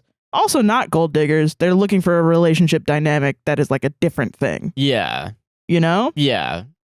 Like, I feel like the idea of like gold digging too, I feel like it's just... It's harmful. Yeah, it's harmful because I feel like... I'm sure there's some manipulative women out there that are like, I'm only dating rich guys and I don't love him. I just want to take all of his money. But I feel like that's an exception to a rule of I think most people are okay people, and you know? I bet most of those relationships know the dynamic. Like it's essentially a sugar baby, sugar daddy relationship. Yeah, that's the thing too, is that as that gets more like normalized too. At that point, it's like, why am I yelling cares? at you guys? Yeah. You know? I don't care. I don't give a shit. Yeah. You both know. You both signed up. You're both consenting. Yeah, if it's two consenting adults, all great. Yes, that's fine. I did not consent to you taking my money though. So well, that's why she asked. She probably would have been fine if you had just said, always "Oh done. no, you I don't have the money." This. Oh yeah, no, I don't have the money. Oh, okay, sure, sounds good. Yeah, well, I'll figure something out. Yeah. Yeah. Price, man. Money is the biggest ruiner. It is. Yeah, it's the biggest cause of divorce. Yeah. Money. Jesus. I think that was what it was when I was a child and my mom was going through a divorce. Yeah, probably. And was talking about it at all times and is an accountant. So yeah, those are my biases. Yeah. I'm willing to bet money is a major factor in most divorces. Yeah. Solved it. It's a major stressor. I assume stress is the main thing. Yeah, how about that? Yeah. Moving, life changes, things like that. Deaths. Etc. Etc. Yeah, I guess just stress. Why do we have to categorize the type of stress? Because it's like, how do you stop divorces, I guess. That's what they want. Oh, you just stop no-fault divorce, actually, and then you're cool and dandy. Solved it. Solved it. All right, this is from r/TraumatizeThemBack. Oh, okay. I told him I'm gay. Okay. I'm a straight male in my 20s, living in an area of Florida that's known for its retiree population, even among Floridians. Villages. What a set of villages that is. Yeah. This is where native Floridians go to retire. As such, there is a disproportionately high number of racist, homophobic, and sexist old people running around my area. Naples? I know. I was like, wait, maybe it's not the villages what he said. Well, both. Native. They're both. Floridians go to both. Let's all calm down here. Real side note, I had a friend that went to vacation in Naples and he thought it was going to be Naples, Italy, and then he found out it was Naples, Florida, and he was like, oh. That's a bummer. I was like, why the fuck? Why the fuck did you think you were going to Italy? Yeah. We're 25. Like, what do you mean? You're a teacher. I can only afford a bus, a coach that'll get us to Naples. Sorry. I can't even afford the bus. We would have done Daytona, but there was a race that weekend and all the hotels were booked. You only go to the fucking Daytona Inn where there's crap on the walls. Yeah, do you want that, or do you want to go where all the old white crackers are, dude? Yeah, I get it. Then he came back and he was like, there's no culture there. I was like, no shit. Yeah. No shit, man. It's Naples, Florida. Okay, this is where native Floridians go to retire. As such, there is a disproportionately high number of racist, homophobic, and sexist old people running around my area. I'm sorry. Yeah. I work at a local library. You're a hero. So I have to put up with their abuse on a daily basis. Once again, I'm sorry. Yeah. Like I said, I'm straight. I promise that's relevant. I also wear earrings, like a lot of them, and necklaces, bracelets, and rings. My nose isn't pierced yet, but I'm planning on it soon. Same for tattoos. Cool. I've been told I look like a punk rocker on a permanent Hawaiian vacation. Can we be friends? This is mostly why I chose this one. I would like to be friends with you. This is not a look that certain people appreciate, but I don't care. Part of the appeal of looking how I do is pissing off people who look down on anyone who's quote-unquote other. Yeah. One morning a few months back, I was in a grocery store before my morning commute. I was just grabbing a donut and chocolate milk to have driving breakfast. I'm waiting patiently in line, minding my own business, when a voice from behind me says, "Take that metal out your ears, boy. You look like a homo." Yeah, that's Florida, all right. Yeah. You're inside a Publix. You just went to the Publix bakery. Take that metal out your ears, boy. You look like a homo. That is. Yeah, you know. I think I've heard that sentence at our Publix, at our Walmart, anywhere, literally. Yeah, you just went to Universal last week and you're the R slur. Yeah, so honestly, everything's fair game, I guess. I turn around and see an old guy who probably should have died of old age before I was born. Got him. Get him. Let's go. That's a burn, This man. is the only generational warfare I'm okay with right now. Yeah, it's just us versus the olds. Yeah. Working with the public and dressing in a manner most of them find distasteful, I get this kind of abuse all the time. At work, I can't say or do anything unless they get really rude. But now, I finally had a chance, and I decided to take advantage of it. Yeah. My first instinct was to lay into him, but I had to get going, and I knew that was the reaction he wanted. Instead, I pretended to misunderstand him. I smiled at him and said, "Thank you. My boyfriends love it. They think I'm so cute." I have no say in whether or not this should get a pass, but I'll let Sarah make that decision. But I think that's kind of awesome. That's great. I think that's awesome. I think that's great. He didn't respond or leave or anything. He just kind of looked at me with his mouth open. I gave him a big smile and turned away. He didn't say or do anything else, but when I got up to the cashier, he smiled and said, "You do look really cute." I wish I had turned around to see that boomer's response, but unfortunately, I didn't think to at the time. Too long didn't read. A homophobe said I look gay with earrings, told my boyfriends think I'm cute with them. And then someone said the straightest part of the story is that you didn't collapse into uncontrollable giggles at someone trying to use homo as an insult. What's he going to try next? Fruit? Yeah. Yeah, I know. It's very... Yeah, Jesus, yeah. And then somebody else was like, it's also very straight that you didn't realize that the cashier was trying to flirt with you. Yeah. Which I immediately was like, yeah, dude. Yeah, of course, yeah. You're so close, you could have just been gay. You could, yeah. The gay in me is like, it's right there. No, but yeah, no, that's great. Yeah. I don't know if this is one of my stories. I might do that one next. But there was like a comment in a Reddit post or like a tweet or something. And it was basically like, people that do that in public that are like that hateful, they're fucking pussies. Like if you immediately push back a little bit, like I think it was like someone like had like a family with like a little girl, and the little girl like made fun of them in like a shitty way. And then the person was just like, so do you like being mean? And then the little girl was like, I don't know. And then the parents were like a little bit annoyed, kind of. But yeah. So it's like. People are like this online now, too. Like, they're bold to say shit. Like, last week we talked about that comment. And I responded. And then they, like, backed away immediately. And it's like. I mean, sorry, some people are too woke for comedy. Did you know that? What are you fucking talking about, bro? What are you saying, man? Like, that's crazy. I don't know. It's wild because, like, growing up, I feel like it used to be like the elder millennials were way more hateful on the internet. Yeah. And I don't know where they are now. Hopefully they've chilled out. Yeah. Because I do believe, like, we're watching Reno 911 right now. Yeah. That shit is funny as fuck, but it's also like every once in a while there's like a little thing that's like, whoa, yeah. What the fuck, and man? Part of me is like, this really sucks, but it still makes the cops look bad because they look like fucking idiots. But like, it's still, it's still not great. And it's interesting to see a lot of like comedians that were on their own sitcoms afterwards, like Jim Rash or oh god, Randall Park was on there. Randall Park, yeah, There's a couple really others, good. yeah. There's a lot of really good people. Oh, Nick Swartzen was on there too. Nick Swartzen, yeah. May he rest in peace. Is he dead? No, but he might as well be. Oh fuck. Okay, damn. Fuck. Okay, shit. Whoa. Okay. Sorry, continue. I mean, I know he's with the whole crowd or whatever. I feel bad for him. I do feel bad for him too. He kind of got the short end of the Adam Sandler stick. Yeah. Yeah. That's why may he rest. I don't know if he's done it. I mean, I know his old comedy wasn't very funny. Yeah, no, it wasn't good. Yeah. Yeah, it was definitely of the and the time. stereotype he plays in the show, let's be honest here, isn't awesome. Yeah, which is crazy because that was essentially how my brother Michael acted for the entirety of his teens. God. Yeah. But no, yeah, I get what you mean. Like, yeah, it's just kind of like I get that the vibe back then was different. It doesn't excuse what the comedy was like, but it does. I find it very interesting that that's how comedy is.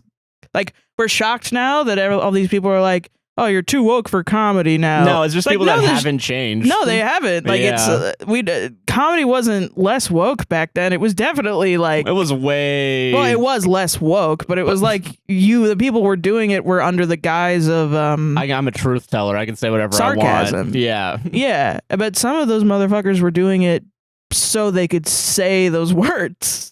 It'd be hateful. Yeah. Yeah, no, that's, and we all kind of realized that within the past 10 years, and we all kind of got sick and tired of it. Yeah. And some comedians saw also that's not kind of a good route to go, so they switched. And some are just doubling down and realizing that you get a lot of money if you double down. Some people are too woke for comedy, Sarah. Yeah. You totally like didn't. Kendrick Lamar. You totally didn't just fucking cuck me fucking artistically on your song, like Jesus. Yeah, wow. Yeah. That guy's gonna get murdered. Like, I can just feel it in my bones. Yeah. It's amazing to see toxic masculinity take out a guy already. Like, that's a dead man walking, I think. Yeah, that's literally like... He keeps saying shit like that. I don't think out. he's living anymore. Your existence on this earth is over. That's like, crazy. Yeah, it's... I don't even want him to die. I just think it's gonna happen. Yeah. Anyway, but yeah, looking at Reno 911, it's like the shit was a lot rougher back then, and people on the internet were a lot more bold, where you would say, someone would send a hate comment or something. Yeah. And then the creator would respond. And then they would respond back with, I'm going to fucking find you, and I'm going to escalate this into violence. And now that shit does happen, but it's like 90% of the time, no. 90% of the time they say some shit where they're like, oh, your mics are too close to your face. And then we respond and they're like, oh, sorry, I love your show. Yeah, it's like a little push you have to do. Like, it's not even that much effort. What are you talking about? Yeah, like... I mean, I wasn't old enough to be a creator back then, so maybe I don't know if it's the same, and I just saw the bad shit only. Yeah. But it feels like now people are less... I will say, too... willing to back up their shit. It definitely... Yeah, it feels like no one's willing to back up their shit, which is really funny, because it just says that everyone on the internet, ourselves included, are just kind of saying shit for the sake of saying shit. I'm not saying shit for the sake of saying shit. I mean, well, sometimes I am. Sometimes, for the sake of a joke, I suppose, but yeah... I feel like I'm deprogramming myself into doing that. Like, we used to do that. That's true. Yeah. I was like, oh, yeah, you're right. That was harmful. Sorry. Yeah. You know? True. It's like the haters are now the ones. The haters are the ones that are the ones saying shit just to say shit. And then you push back a little. And then we're like, no, wait, I'm literally saying stuff. Is it something bad? And then they're like, oh no, I want attention. That's what it is. I think that's what I meant to say was like they don't expect us to actually read it. Yeah. And then we read it and we respond and then they know we read it. What it's like the hate comments that used to be just for attention were like copy pastas. Yeah, right. Like, whereas like, oh yeah, I know that you're not doing a genuine criticism. Yeah. Like, like a fake and gay. All right, you got it. Yeah. All right. Yeah, I get it. Yeah. But yeah, nowadays it's like, I don't know anything about this, but I'm going to pretend like I know something about this. And, yeah. Insane, man. I know, it's wild. Yeah. I don't know if any of this has anything to do with the Reddit what was the story? Post. I don't even remember. A straight guy said it's okay to say that you're gay. I think, if you're owning people for the LGBTQ community. For the entire community right now. Cool, you're using your straight privilege correctly. That's fair. For the community. I'm not even joking. Yeah, I agree with that.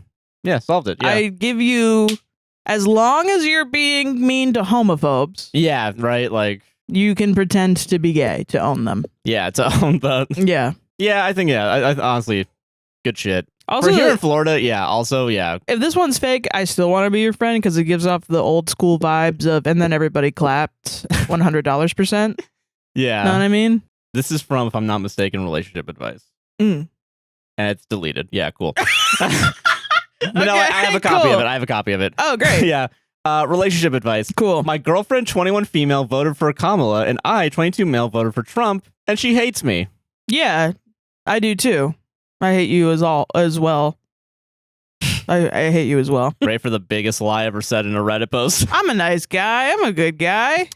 Hi, I want to start off by saying this isn't going to be a political post. Yeah, I think you failed that already. It already is. What are you talking about? Guy, yeah. I'm not going to argue about policies and whatnot. Me and my girlfriend have known each other for years since middle school. We started dating at the beginning of college and we were both heading towards graduation. In all the years of knowing her, I have never once, at least I don't remember, ever talking about politics with her and vice versa. And I have never, ever really been a political person and still am not. I don't understand you. I don't understand I like how being you have a fence-sitting asshole. Yeah, I don't understand how you have a relationship like that. I know people do. I just never. I can't. I don't get it. Even with people I don't agree with, we talk about politics. Like, yeah, honestly, I feel like politics is everywhere. Like, literally everywhere. All my friends, we talk about politics. I can't imagine knowing somebody not talking to them about politics. Yeah. But maybe I'm crazy. At best, politics is like mildly interesting. At worst, you have to talk about politics because it's going to ruin people's lives. Yeah, like, at most, it's indicative to our lives, specifically. Yeah. Yeah. We both go to the same school, which happens to be an extremely liberal school, and so obviously this election meant a lot more for some people than me. I come from a very conservative background. My parents have voted for Republican their whole life and will to the day they die. The mass majority of my friends are liberal with a group that are conservative, and I tend to be in the middle. Conservative. Yeah. The day of the election, I obviously voted for Trump, and I will say it wasn't an educated vote, but I voted for him after discussing with my parents on an hour-long phone call about voting. And in my mind, it wasn't going to matter. I thought Kamala was going to win and my state was going to be blue no matter what. Fast forward about 2 days after the election, I slept over at my girlfriend's house. Everything went completely normal until the morning, when the first thing she does is wake up and chastise me for my vote. The thing is, I will always listen to what she has to say, and I told her I appreciate how strongly she feels about it, which means she cares and I can, what? Sorry. The thing is, I will always listen to what she has to say, and I told her I appreciate how strongly she feels about it, which means she cares, and I am more than willing to listen to her viewpoint so I can understand where she is coming from. But even after that, she says she was still mad at me and kicked me out and hasn't responded to my text in 24 hours. I don't really know what to do now, and I really wish I didn't vote at all. That's the lesson here. You shouldn't have voted. I mean, I think she just learned that her boyfriend's dumb as shit. Like, dumb as rocks. Yeah, like, I feel like it's interesting, too, that, like, you're saying, like, I'll listen to your viewpoint after the election, A, but also, B, like, you didn't do it before the election, if you actually meant it. Like, yeah, because they never talk about politics. Yeah, like... I mean, it's just you're a completely uninvolved person. Yeah, and there's people that actually give a shit about what's going on 2 feet ahead of them. Yeah, and that's your girlfriend. That's most women right now. Yeah. I mean, if you want to go find someone else, yeah. The thing that gets me the most about these, we're going to completely gloss over all the politics stuff, you know? You're mad that she's mad. Yeah. What's up with that? She's allowed to be mad. Yeah, it's like, do you want her to only be like a fake positive, like toxic positive person? Like, not even, just like, you want her to do what you want to do. Yeah. Regardless of your actions. Like, you're like, okay, yeah, I'll listen to your viewpoints, but you're not allowed to feel the way that you feel? Yeah, so you listen. That's more controlling than her being upset at you for the way you voted. I'll listen to your viewpoints, therefore shut the fuck up.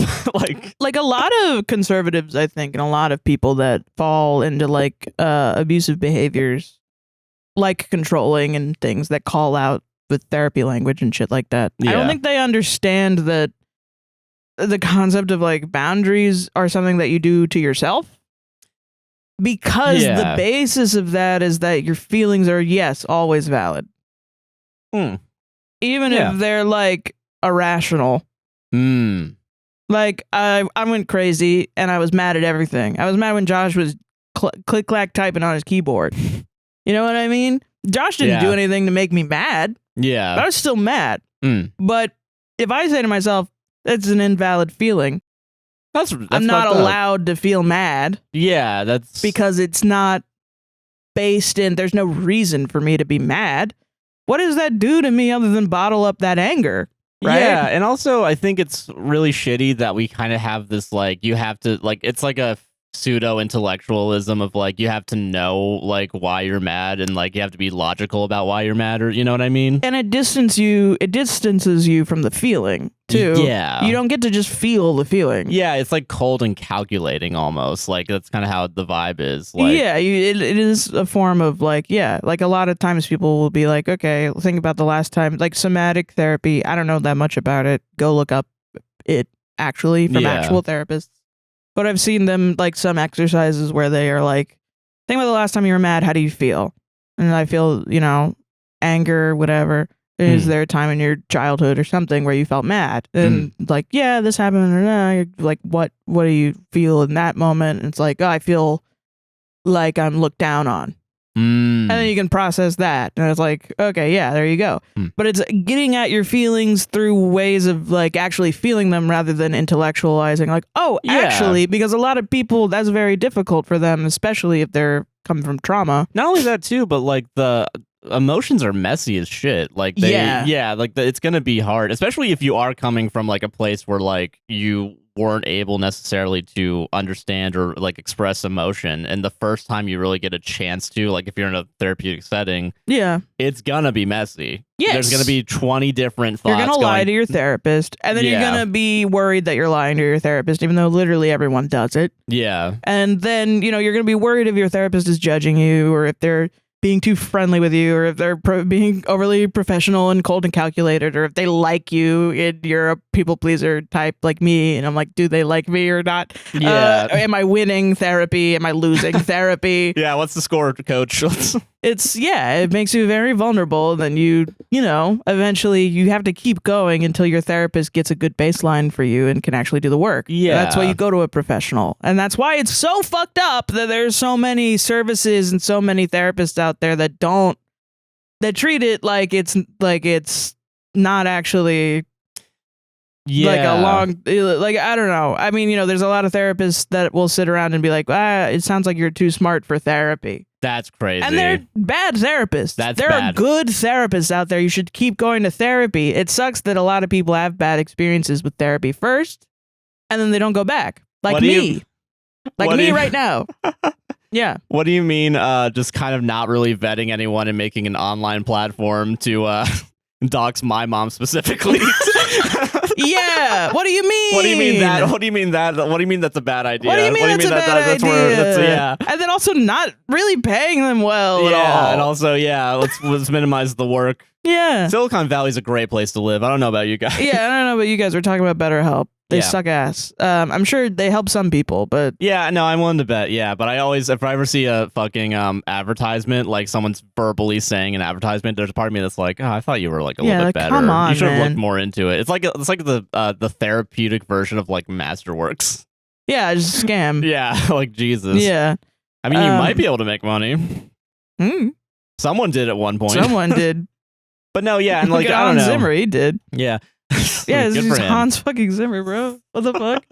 But no, yeah, and like with this too, I don't know. I feel like it is important to know what your partner's political leanings are, right? Yeah. Because I also think, and because there's 5% of you apparently, I know there's conservatives that did vote, for like Kamala Harris. So like, there's a lot of people that aren't like.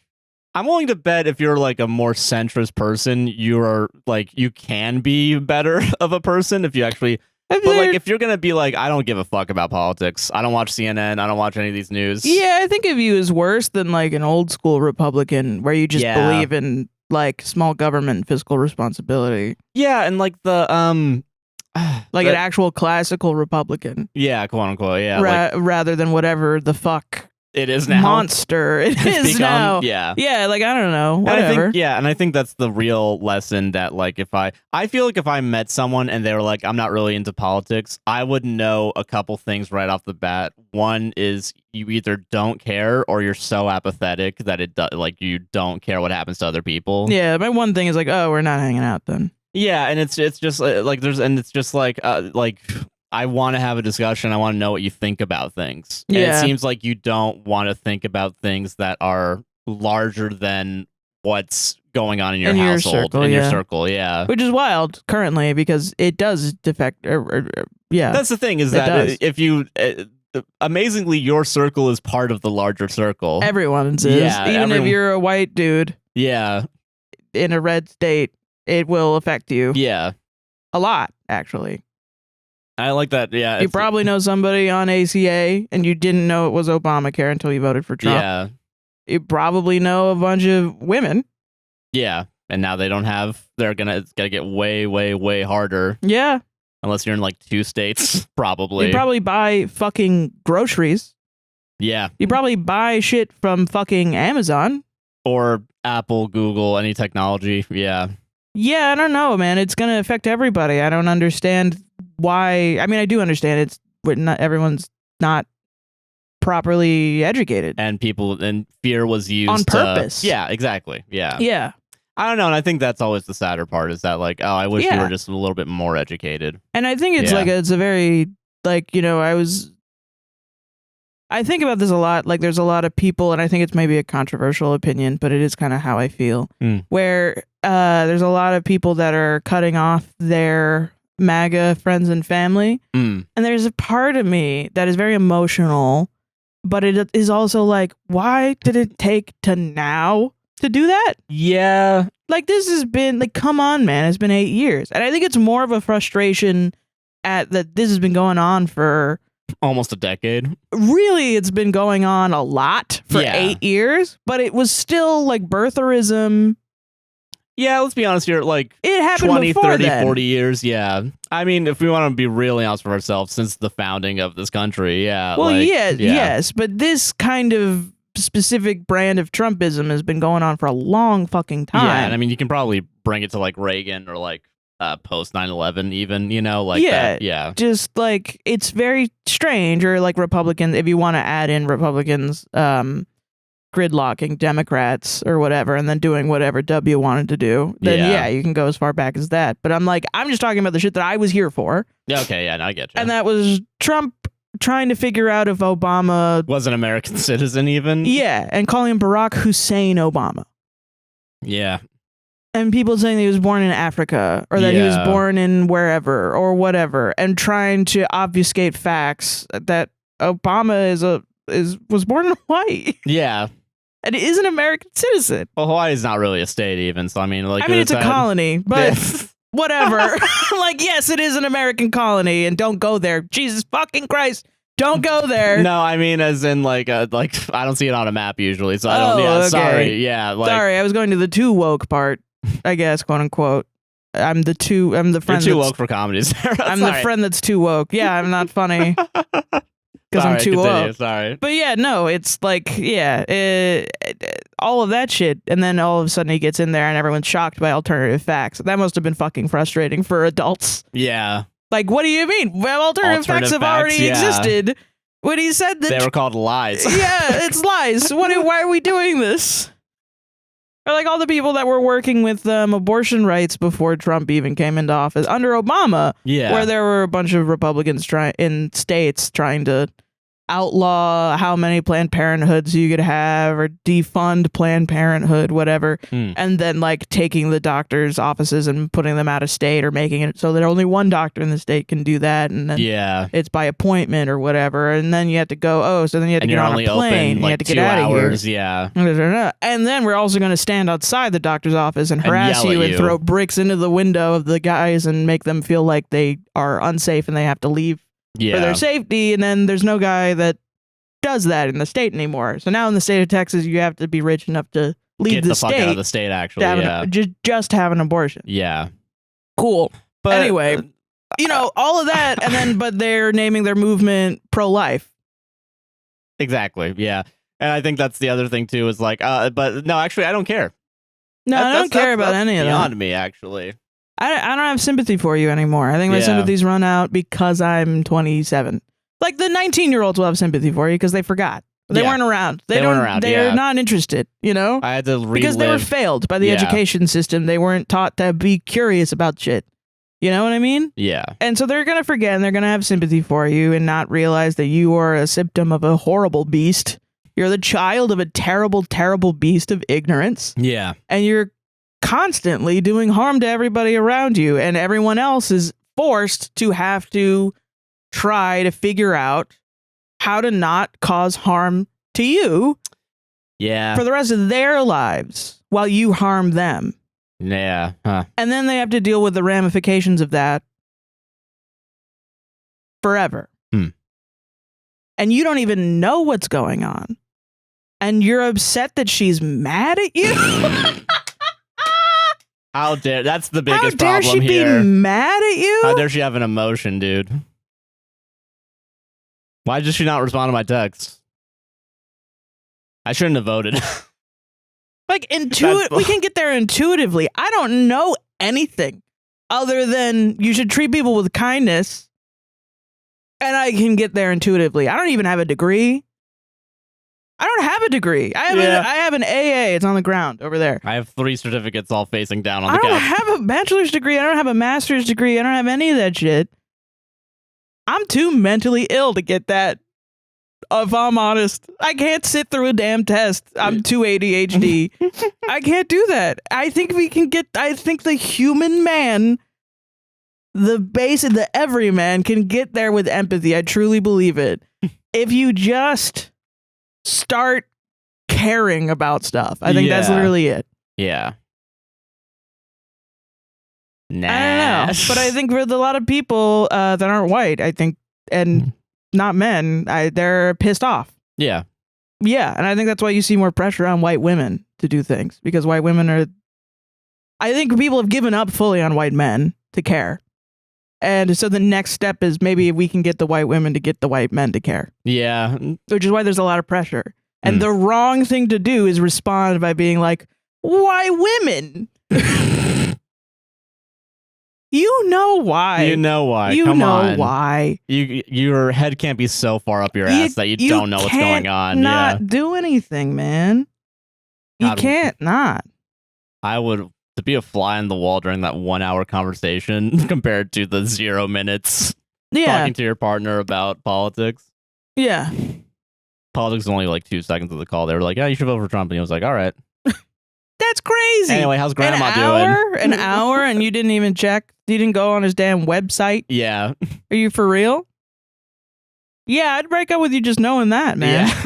I'm a little bit mad at her for not breaking up with you earlier, but I don't want to be a victim blamer. No, yeah, like I don't know how much she knew about this, but still, like 4 years you didn't talk to him once, and you care about it enough to break up with him. Like, you know what I mean? But that's anger, I think. They were both at brunch, actually. That's why they never really came up. Right. Like, I'm really mad at most people, but I have to quell the anger to be like, You gotta bring it in, yeah. To try to bring the podcast in. Try to get the information out. Yeah. And the podcast in. Yeah. Reining in that anger is what I meant. But yeah. Solved it. I don't know if any of that made sense. We'll figure it out later. Oh, yeah. There's a cut somewhere. Am I the asshole for asking my boyfriend not to go to Friendsgiving? Ooh. Oh, yeah. I think I saw this one. I didn't read it, but yeah. My boyfriend and I got invited to Friendsgiving by 2 friends. For context, I will call them friend 1, male, and friend 2, female. We are very close with them, and I have no issues with either friend. They've decided to invite 2 friends who I am not friends with and don't approve of their actions. Friend 3, male, has done some things related to women that isn't okay. He's put women, including friend 2, in situations that are not okay and has hurt her. You can use your imagination. No. I don't want to do that. Friend 4, female, is friend 3's wife, and I don't like her because she knows what he has done. I have trauma relating to what friend 3 has done to women, and I have chosen I would not like to be a part of it. I asked him not to go as well, seeing as this is highly inappropriate to be around someone who has done such horrible things. Yeah. Friend 3 is also the reason why my boyfriend got a divorce from his wife. When friend 3 told my boyfriend about cheating with his ex-wife. Wait, what? Like, what the? Yeah, I think he It was only, when friend 3 told my boyfriend about cheating with his ex-wife, it was only to propose to friend 4. Everyone knew about the cheating years before friend 3 told my boyfriend about it. I'm coming on here to ask a few things. My boyfriend has already said he doesn't want to put me in a situation where I'm going to be triggered, and he was willing not to go. So I ask this. 1, am I overthinking this? No. Should we just go because everyone else is our friend? No. You should not be friends with these people. But it's insane that you're friends with them. 2, am I right for not wanting to go? Yes. Should I let him go? 3, should I let him go because they are his friends? Who cares if he goes or not? 4, should I tell him not to go at all, or is that controlling? Tell him to do whatever the fuck he wants to do. You're not going. Yeah, like, what the fuck, dude? I would question why he's friends with them. Yeah, that's weird. Yeah, to me. I think like with the last story and like this is the real conversation going on, is why are we being friends with fucking weirdos or like people that are just like, where's the fucking line, bro? Yeah, like, what do you mean? Like, the rape culture, man. It's that, yeah, no, honestly, yeah. And I think of I'm thinking of that Dan Harmon Nazi rant. Do you remember? Yes. Where it's think about it all the day. When you're at your loneliest and you look across the street and there's a Nazi like inviting you, you have to have the power to be like, no, actually, you know? And I don't care if it's Nazi, if it's like, rapist, if it's fucking pedophile, like, whatever you have to say horrible no. thing, you got to say no, man. Yes. Yeah. It's the bedrock. It's the lowest thing. Yeah. It's so wild because it is something that like, this is like only a thing that white people deal with, I think. No, I really think it is. Yeah, this is like, and I mean, like in white supremacy culture, I'm sure like it gets into like shit, man, Candace Owens. Oh yeah. You know what I mean? Yeah. But like, that's not my place to talk about really, other than I don't like her politics. Yeah. But like, I just specifically am thinking about white people when I think about this. It's like, why? I don't understand the turn to hatred. I do get being really, really fucking alone all the time, but I don't get the wanting comfort and sympathy part. You know? Yeah. I just don't get it. And I don't know. And then people call me heartless. I'm like, I'm not the one hating on people. Yeah. Quite the contrary, I'm not apparently. the Nazi. Like, yeah, what? Why are you judging me? Why are you having more sympathy for Nazis than That's insane. than you have for me? I know it's not a Nazi, but it's like rapist in the story. But yeah, like it's still it's like just bad fucking people. Yeah, doing bad shit, doing crimes. Yeah, doing crimes, literal crimes too. Yeah, but the crime that you care about is stealing from Walmart. The crime that you care about is like jaywalking or smoking weed or whatever. Now that's unforgivable. Yeah. Smoking the devil's lettuce? Smoking the devil's lettuce? What a bitch. Stealing? Yeah. Yeah. Interesting. I've never but read you're any not a report Nazi on crime ever in my life. You're not a Nazi at all, right? Yeah. Yeah, that's crazy, man. Jesus. And I think, you can get there just from like, why are you sympathetic to them more? Like one time I knew a guy that said he would burn like a communist flag before he would burn a Nazi flag. Yeah, that's crazy. And I was like, that makes you a Nazi. Yeah, he was you're a like, Nazi, yeah. How? I just don't like Think communism. about it for 20 I was seconds. Like, you have one amount of fire for one flag, and you chose not the Nazi flag. That's insane, dude. Yeah. That's crazy. Yeah, I don't know. I feel like I've always had like at least some sort of like boundary of like, okay, you need to at least be a decent person. Like I was on a Bumble BFF like 4 years ago, like I think during peak of COVID, give or take. Yeah. And I think I matched with some fucking guy, and it was like I don't know how politics. I didn't even bring up. I didn't even bring up politics. Like, basically the guy said something along the lines of like, I don't really care about politics, but I think AOC's a bitch. And it's like, whoa, yeah. And I just stopped talking to him immediately. Like, I was like, Jesus I don't Christ. like her that much now either, but that's wild. You don't have to, yeah. That was insane. It tells me a lot about you, though. You know what I mean? Yeah, and like, God, that was a fucking crazy text. That's like, and I think also like we've been living politically life on hard mode in not even really hard mode, medium mode. Yeah. In Florida. You know what I mean? Because like every single person you talk to or try to become friends with, eventually they'll drop some shit. It's like a flip of the coin, yeah. Yeah. Like which thing they're gonna. And I really feel for the rest of the country because it's gonna get like that soon. Yeah. Florida's the incubation ground for this. And, I'm not realizing like it is gonna get worse for us for sure. Yeah, but it's gonna get worse for everybody. And it's gonna eventually get to Florida levels, and that's wild because you can't even write it off as you guys like. Oh yeah, it's gonna be like everyone in Mississippi's crazy. Everyone in Oklahoma's crazy. Everyone in North Dakota's crazy. There's going to be at least 50, 51 headlines. Everyone in Washington's crazy. Ridiculous, man. Everyone in Rhode Island's crazy. Yeah. It's just everyone in Maine is crazy. The crabs? The lobsters are crazy? The lobsters are racist now. Are you kidding me? Yeah. What the fuck? The old people and lobsters? What the fuck? What the fuck, That's man? wild. Yeah.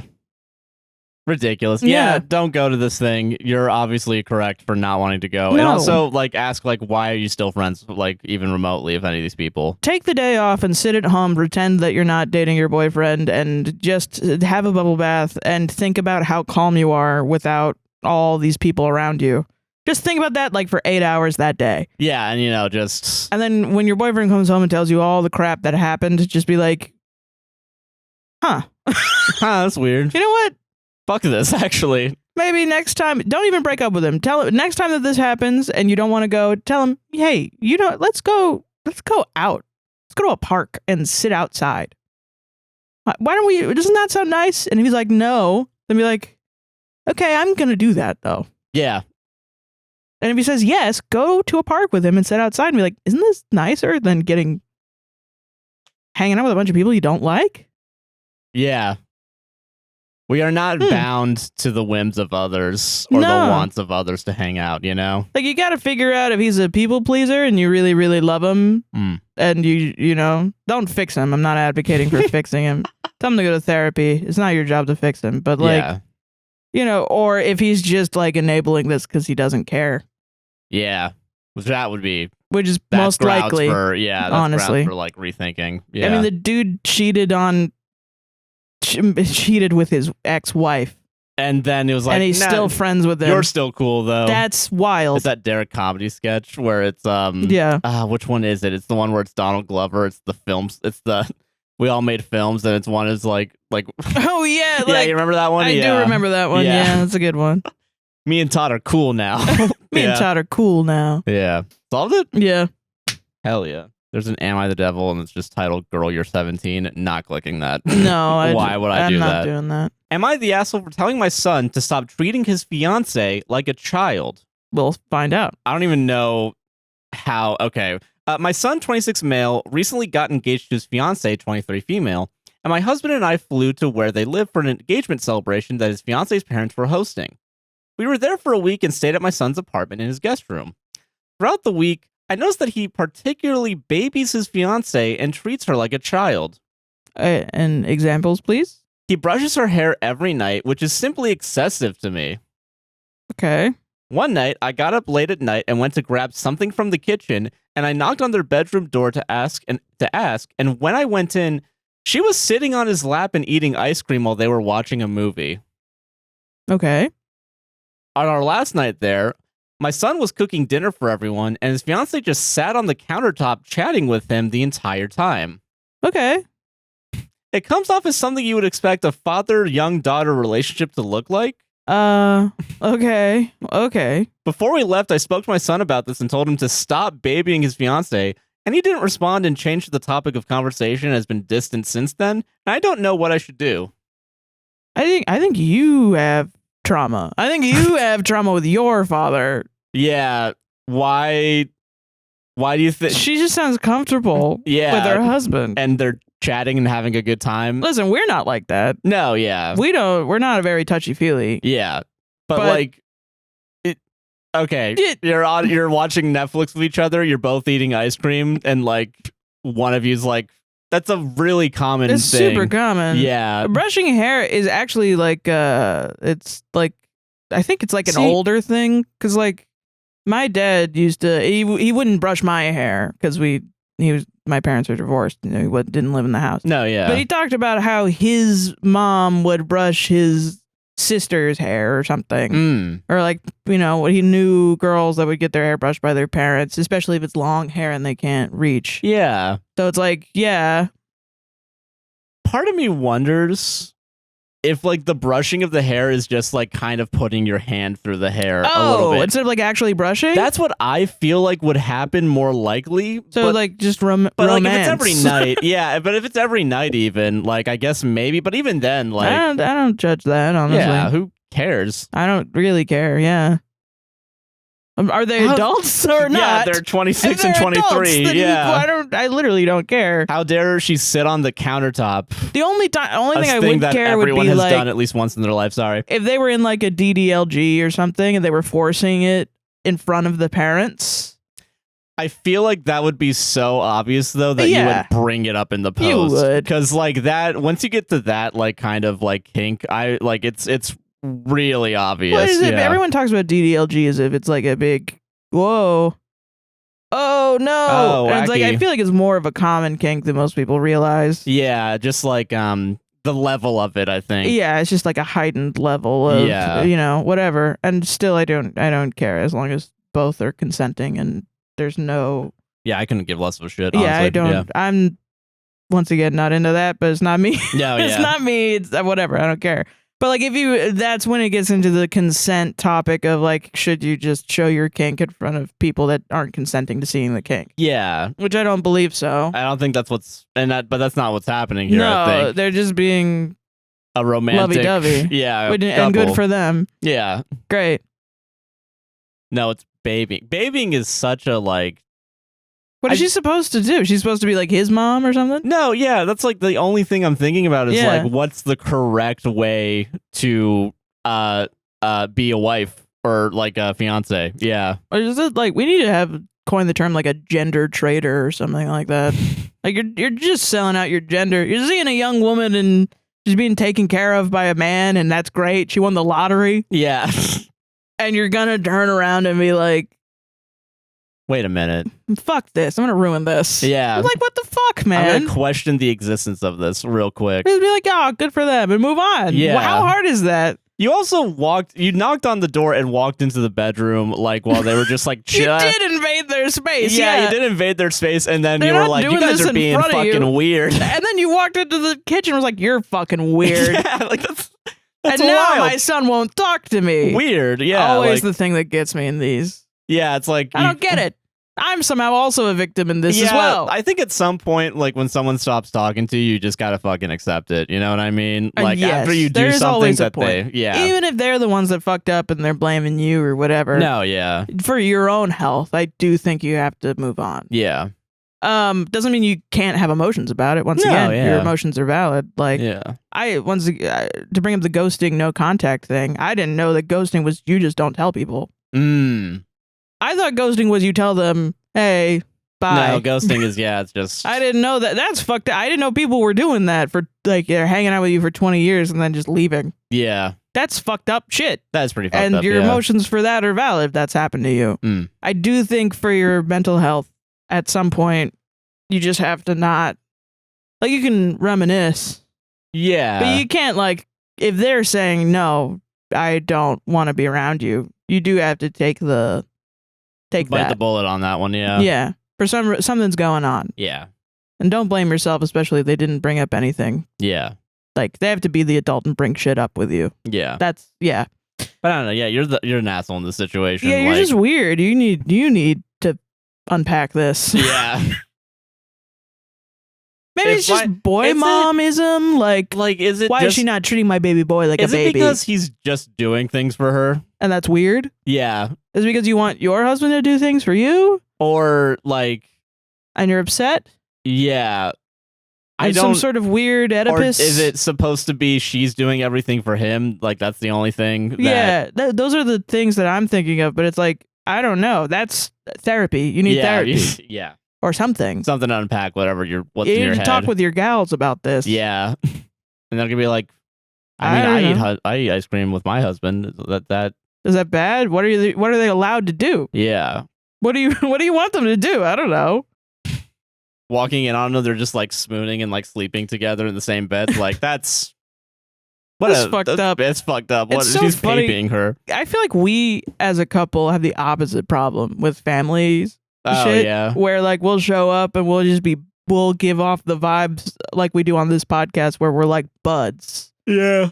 And I think that weirds people out. Like it does on the podcast. Yeah, friendo. Fucking hell yeah, friendo. Like, yeah, and it's like, it's mostly just because I'm broy. Yeah. And I can't feel the touch of anyone else or else I'm going to get real upset. Yeah, like you're awkward and I'm broy. Yeah, so when we go out in public, it's like, oh, hey, look at that. Stop fucking bumping into me. And then we'll do the thing that we do to each other where we do the... Yeah, there you go, yeah. Yeah. Yeah. And then people are like, oh my God, I'm losing my mind. Yeah. This is a different dynamic that I'm used to. Yeah. Yeah. If you're not doing what I do, you're a fucking freak. Like it's so weird to me because I'm like, do you want me to make out with him right now? Yeah. That's if you're not weird. on your knees right now, you should be paying me then. Yeah. Like that's crazy. You're not getting this show for free. Show. Yeah. What the hell? God. It's wild. Very gross what I'm about to say because it's gonna get cut out. Okay. Moving on. Solved it. Solved it. Yeah, let's move on. God Jesus. damn. Yeah, oh my that's God. It's gonna be a big censor during that entire. Today I fucked up using my wife's friend's phone and seeing their group chat name. Ooh. This is just a fun story. Okay, all right. This is fun. Happened last night, was at a get-together with my wife, her friend celebrating the host's birthday. His wife and my wife have been friends for years and teach together. She has an Alexa screen and realized it was giving them updates on orders, including contents. Not wanting to ruin Christmas surprises for her kids and asked if I knew how to fix it. Okay. No subject in there. The subject wasn't what you initially wanted, but that's fine. I don't know why a lot of these stories were like hard to read. Like I specifically choose the ones that have mistakes so that it's not Yeah, that's how I knew ChatGPT. a couple of these were real, yeah. Told her I did. Had the same concern with our kids and took her phone to turn off the shipping notifications. While I had her iPhone, a message notification pops up with the header, "My wife's name swallows," like Jane Smith swallows. Wife's friends next to me. My wife's friends are next to me, so don't. Oh my God. Okay, sorry. My wife's friends are next to me, so they don't open the thread and start snooping. Okay. My wife's friends next to me, so I don't open the thread and start snooping. But internally, I'm obviously very concerned. I decide either 1, my wife's friend actually hates her Mean Girls style, or 2, my wife's in the group and has done something to gain said title. I managed not to say anything and just focus on having a couple beers and watching the NFL game. I'm thinking, well, yeah, she does occasionally, but our sex life isn't that noteworthy. Is she cheating? Etc. We get home and she starts bathing my daughter. I ask for her phone. She gives it to me, no problem. And I open the messaging app. I immediately see a group chat called quote unquote swallows. I ask her why it's called that. Apparently there was an inside joke where one of them thought they saw bats in the backyard. Another of them told them that they were clearly swallows. Oh, all right. Well, that's I didn't realize that when you text a group chat, the notification is quote unquote sender name, group name. Oh. She had been texting her friend from the kitchen, so it popped up displaying my wife's name, swallows. Naturally, she died laughing and shared my mistake with everyone else. That's so funny. Too long didn't read. Was using a phone belonging to my wife's friend and coworker. A notification for a group chat comes up that says OP's wife's name swallows. I spent the evening stressed. She cheated on me. Turns out it was her texting a group chat called Swallows, named after a bird-related inside joke. I feel like I think going to cheating on this one is a little bit like out there, because I feel like who would be that blatant in their like text messages? I was just like, oh, that sounds like a funny sex joke. I was also like, really, the bird? Like, I really was like, the bird for real? God damn it, yeah. Okay, update. OMG, she was really cheating. Just kidding. I know it's I know it's funny, but quick disclaimer, most of the relationship stories on Reddit are fake, and the real ones are posted because of heartbreak. So don't get tricked into thinking every guy gets cheated on. Go out there and pursue a relationship without being possessive and paranoid. We've been married for 11 years, have 2 kids, and share everything, password, and locations. We've had our ups and downs, but love each other and would never step out. This is just a humorous story of seeing something glaringly sexual on its surface about my wife that ended up completely innocent. I even asked her if she did it as a joke, so it'd say, quote-unquote, X swallows whenever one of them sent a message, and it never clicked with them. I asked her how she would feel. Okay, that's a lie. I don't get that. Now she's cheating. Sorry, now that's a lie. I asked her how she would feel if she borrowed one of my employees' phone, and the Uniballer eats ass popped up, and she was howling laughing, but understands why I was concerned for a moment. Top comment, my sister is under ho faux show. She's only had one boyfriend and she married him. It's not that deep. Okay, yeah. Yeah. That's really funny. That's the internet really peddles a myth that everyone cheats on everyone. Yeah, that's why I was gonna say in the middle of that, like, oh, so Reddit did the Reddit thing where it's like, woman cheating. Woman cheating, yeah. Like, just everyone cheating. Or everyone cheating, yeah. You know? That's really fucking funny, though, that they didn't even... I don't believe they didn't know. I don't believe one that. of them had to know. One of the first time... time... clicked at some point, The first time someone sends a text and it gets Baba swallows, you have to be like, haha. Are you fucking for real? You've been having this whole group chat this entire time? Was it just made yesterday? Are they all babies and they were just born yesterday? I don't know. Like, what's going on? What's happening? Yeah, it's like... Yeah, I'm trying to think of another one that's like a little bit more. Maybe we're just sex brained, and they're not. Listen, yeah, they're just like a bunch of avian enthusiasts. It swallows. I mean, like it's come on. But like there are birds called like a tit. You know what I mean? And aviators, or not aviators. Those are people that fly that's planes. Another one. Yeah, do tits. Yeah, and then Aviaries, still also avian enthusiasts. Yeah, I don't know. Are you in the tit group chat? I don't know. Whatever. Trying to think of the word for bird watchers, the scientific word for bird watchers, and someone's screaming it at me right now. Yeah, they're fucking. They say shit like that all the time, and they don't laugh. It's like being a sailor and saying seaman, and just kind of you desensitize yourself to that word. It's probably funnier now, the joke is like when someone is talking about actual seamen and then like a boat-brained guy is like, oh yeah, like my crew. Wait a minute. Yeah. Like, you know what I mean? Yeah, are you part of the seaman group chat? It's funnier to me now, the wordplay, than the actual dirty joke. Yeah, that's fair. That is real.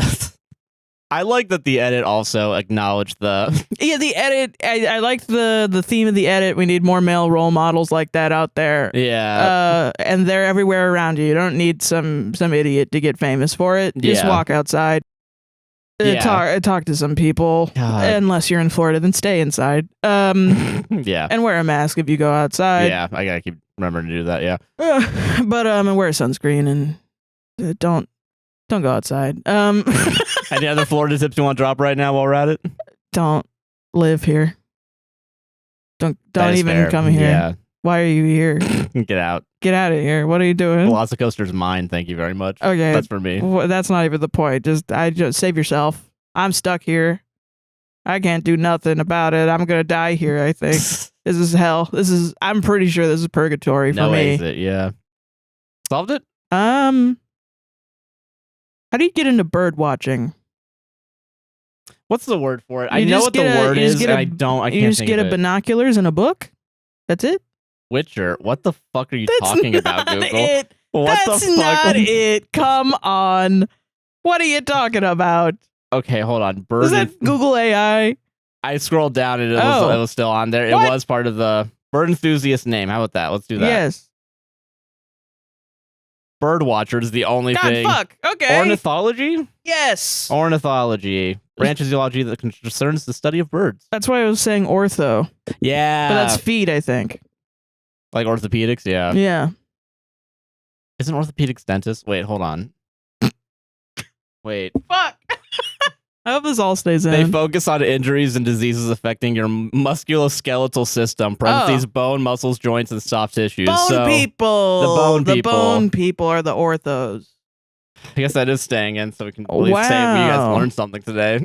Is it obvious we haven't gone to a doctor in like 5 years? Somewhere out there, somebody is on a bus or something, like a public transit, screaming the words, bird watchers, orthopedic, it's bones, it's bone people and birds. And people are thinking that they're like insane, but they're just listening to our podcast. Yeah. So they are insane, actually. Yeah. Oh, that was a juicy one. Like this podcast, yeah. Okay. All right. Oh, was that? That was me. That was you. Okay, got it. So you go next. I don't. It doesn't. Yeah. This is the first week we're doing this in the different order, so there might be some growing pains. I feel like we're more energized, though. I think I am more, because we're doing it earlier. That's really the thing that's doing it. We're going to be energized throughout the whole pod. I'm excited for that. Yeah. That's great. I think a lot of mine are just nice and simple this week. Yeah. That's fucking nice. Am I the asshole for walking out of my birthday party because my roommate said it would be, quote, small? Probably not. I don't care. How dare she make a small party? That's not even what it is. Throwaway and fake name. I, 25 female, share a condo with my roommate, Sarah, no H, don't worry, 26 female. Sarah and I have been friends for a few years, and since we lived together, she offered to throw me a small birthday party at our place. I was on board with it because I don't like huge gatherings and prefer intimate celebrations with close friends. I have slight social anxiety as well. Oh, this is a classic sitcom. You walk in, there's a rager going, and then Will Smith turns to the other guy and is like, what the hell? Or, well, I guess the other guy would turn to Will Smith and be like, what the hell? Then Will Smith's like, it's your party, you're popular. And then the other guy does the dance. Oh, yeah. You know? Yeah, I know what you're talking about, yeah. Leading up to the party, I asked what the plans were, and she assured me it was a, quote, small get-together. Just a few of our mutual friends, cake, and maybe a movie. That sounded perfect to me. You got to get those numbers, baby. Yeah, well, the day of the party rolls around, and when I come home, I quickly realized it was anything but small. Sarah had invited a ton of people, at least 50. Some were mutual friends, but a lot were people I barely knew or hadn't even met before. She had also set up a bunch of party decorations, hired a DJ, and there was even a huge table of food and drinks. It felt like a full-blown house party, not the chill gathering I was expecting. Feels like a fire hazard if this is real. Like, yeah, it's wild. Yeah. Well, yeah. Yeah.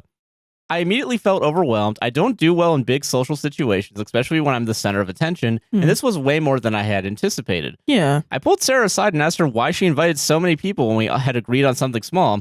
She shrugged it off and said, oh, come on, it's your birthday. I wanted to make it special. Right. I appreciated the effort, but this wasn't what I wanted at all. I feel completely uncomfortable and anxious. After trying to stick it out for a bit, I just couldn't handle it and decided to leave. I ended up going to a nearby coffee shop to calm down and clear my head. After I left, Sarah texted me asking where I was. I told her that I wasn't comfortable with the party and that I needed some space. She was upset and said I was being ungrateful for everything she did for me. Now, some of her friends are saying I overreacted and that Sarah was just trying to be nice by throwing me a big party. Fucking hate that. I feel bad for leaving, but I also feel like she completely ignored what I wanted. Yeah. Am I the asshole for walking out of my own birthday party because it wasn't the small event I expected? Yeah, I mean... Can we stop blaming people that have anxiety for fixing it? Not even fixing it. Like, no, yeah, that's not even what I was... Can we stop pretending that just because you tried doing something nice means you get a pass to do whatever you want to do? I'm so sick of that. I mean, there's nothing in the world that... You stab somebody. I didn't mean to. I was trying to do it to help you. Get, I don't know, used to pain? Yeah. I don't know. Like, what do you mean? I was trying to be nice. What are you talking about? What are you fucking talking about? Yeah. This isn't D&D where it doesn't really mean anything. It's like fucking, yeah, no. You still stabbed me, bro. What the fuck? Like, it's, I don't know. I just really... even if it's like you can't control it, like, oh, oops, crashed my car into your car, totaled our cars, oops. Yeah. Yeah, you but still now you gotta learn totaled how his your car. insurance works. So that really helps you, That really doesn't helps it? you, yeah. Why are you crying? I love that one. That one was so funny. But, it's like, it was only a fender bender. Why are you crying? Dumb woman? Yeah, God, or whatever that one was. I do remember that one, yeah. It was crazy. Like, I don't know, man. I don't get, nothing else in the world works like that. Why does it only work for people with anxiety? And the answer is ableism, I think. Like, listen, like, you're gonna have anxiety is a physical reaction. You're in the middle of like a big ass place filled with people that's supposed to be your safe space, and you're not feeling safe. I mean, if you start to have like a panic attack, like that's a fucking you gotta calm or at least getting yourself close down. to it. Like And there's so much at this point in 2024 with how much media how much representation panic attacks have in the media. You don't have any excuse. Have you not seen the famous either the bear? I was gonna say the bear first, yeah. But then there's also the Puss in Boots movie that everyone loves, because he has panic attacks. I forgot about that. Yeah, I still have to watch that one too. Everyone's having panic attacks now in the media, and you're still like turning around and being like, no, you have to have a panic attack and like it. Yeah. See, For it's me, not, when it's in the movies, it's not real. This could have just been like oh, I am so sorry, I didn't know. Or, oh, I'm so sorry, this is small for me. Because I could see that. Yeah, I guess 50. No, I'm not even going to finish that sentence. I don't think 50 there is are party small. animals fucking out there, bro. Yeah. They're just like, delusional. Sorry, I'm delusional. Yeah, there you go. This is from two introverts here. Yeah. Like, I don't know. The 50 is small for me. Or whatever. So I thought it was small. Or it got out of hand. I didn't tell them that. Forgot to tell them that they only have like a +1, and the +1s brought +1s, and it got to this level. We'll celebrate at a different time. I'm so sorry. I'll text you when they're all out. Yeah. I'll pay for you to sleep at a hotel or I don't like know. have coffee at somewhere else and chill out. Like, what do you want to do? We'll go there instead. Yeah, I think that's why I picked this one too. I think it's the duality of like the it's a birthday and you like very specifically want something for your birthday and you didn't get it. That's shitty on its own. But then the people like guilt tripping you for like, because I really just don't like that. I don't know. Well, like, I mean, we both have anxiety and we've both been told that it's not a big deal. We need to get over it. Like I believe every single human being with anxiety has been told. Yes. And it's like a weird, we know intimately the cycle of, it's not a big deal. Can you just fucking get over it? And then thinking, oh my God, am I a bad person? Yeah, like for me calling this out, quote unquote. For sticking up for myself. And then spiraling about and being anxious about being a bad person and how much of a shitty person you are. And then spiraling deeper and deeper into that with everybody else that has ever called you a bad person. Yeah. When you've also acted this way, when you've also been triggered, because it happens literally all the time. And nobody is cool with just admitting that whether or not they meant to or not, they triggered you. No one's cool with it. They just think you should pull yourself up by your fucking bootstraps and move on. Yeah. And then you're sitting there in a coffee shop spiraling, crying into your coffee. And the only place that you are safe at home is like filled with people that you know, but you don't really know and you don't want to see. Yeah. But you do want to see. And it's your birthday. And your friend is being mean to you. Yeah. And your roommate also, yeah. Your roommate, maybe not even your friend. Like, maybe later she's going to come back and be like, I'm sorry, I didn't know. But it doesn't seem like that's going to happen because already they're... Even if it does, it did harm already. Yeah. Yeah, the spinning, I think, is what it is. The spinning it off is like, I tried to be nice. No, you didn't. That's what pisses me off, I think. Yeah. It's the lies we tell ourselves, really, is what I think really... Like, I don't even think she's telling you that you're a bad person. Yeah. She's just saying, hey, you push my boundaries and I don't like that. Yeah. That doesn't mean you're a bad person. It just means you fucked up. Yeah. But everyone takes that as like, oh, I might as well just like fuck off then. Yeah. Guess we're not friends anymore. Yeah. Yeah. Like we all kind of jump to that extreme for some reason. No one has to be miserable in this situation, really. Yeah.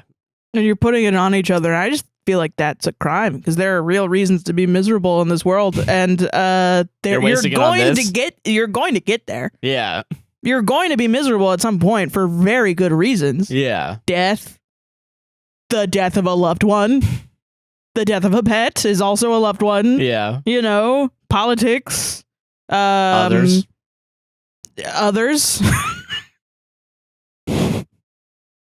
I don't know. Other people gaslighting you. Yeah. You know what I mean? But if you can help it, why would you do that to someone for no reason other than I have to be a good person all the time? Jesus, yeah. When literally you would sleep well at night, they would sleep well at night if you just said, I'm sorry. Yeah. And be genuine about it. Yeah. Yeah. Acknowledge a mistake and try to fix it. Yeah. But like, I worked really hard. Like, it took me 7 minutes to call 50 people and tell them to come over. And yeah. Yeah. Think about the 7 minutes you wasted of my time. Asshole. I mean, and it's something, not to bring it back to politics, I'm sorry, but I was watching a TikTok about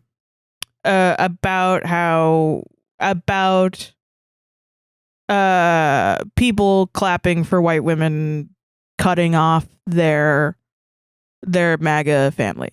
I don't know how to say the person because I think they're getting a lot of hate for this and I don't think they should, because I agree with them actually.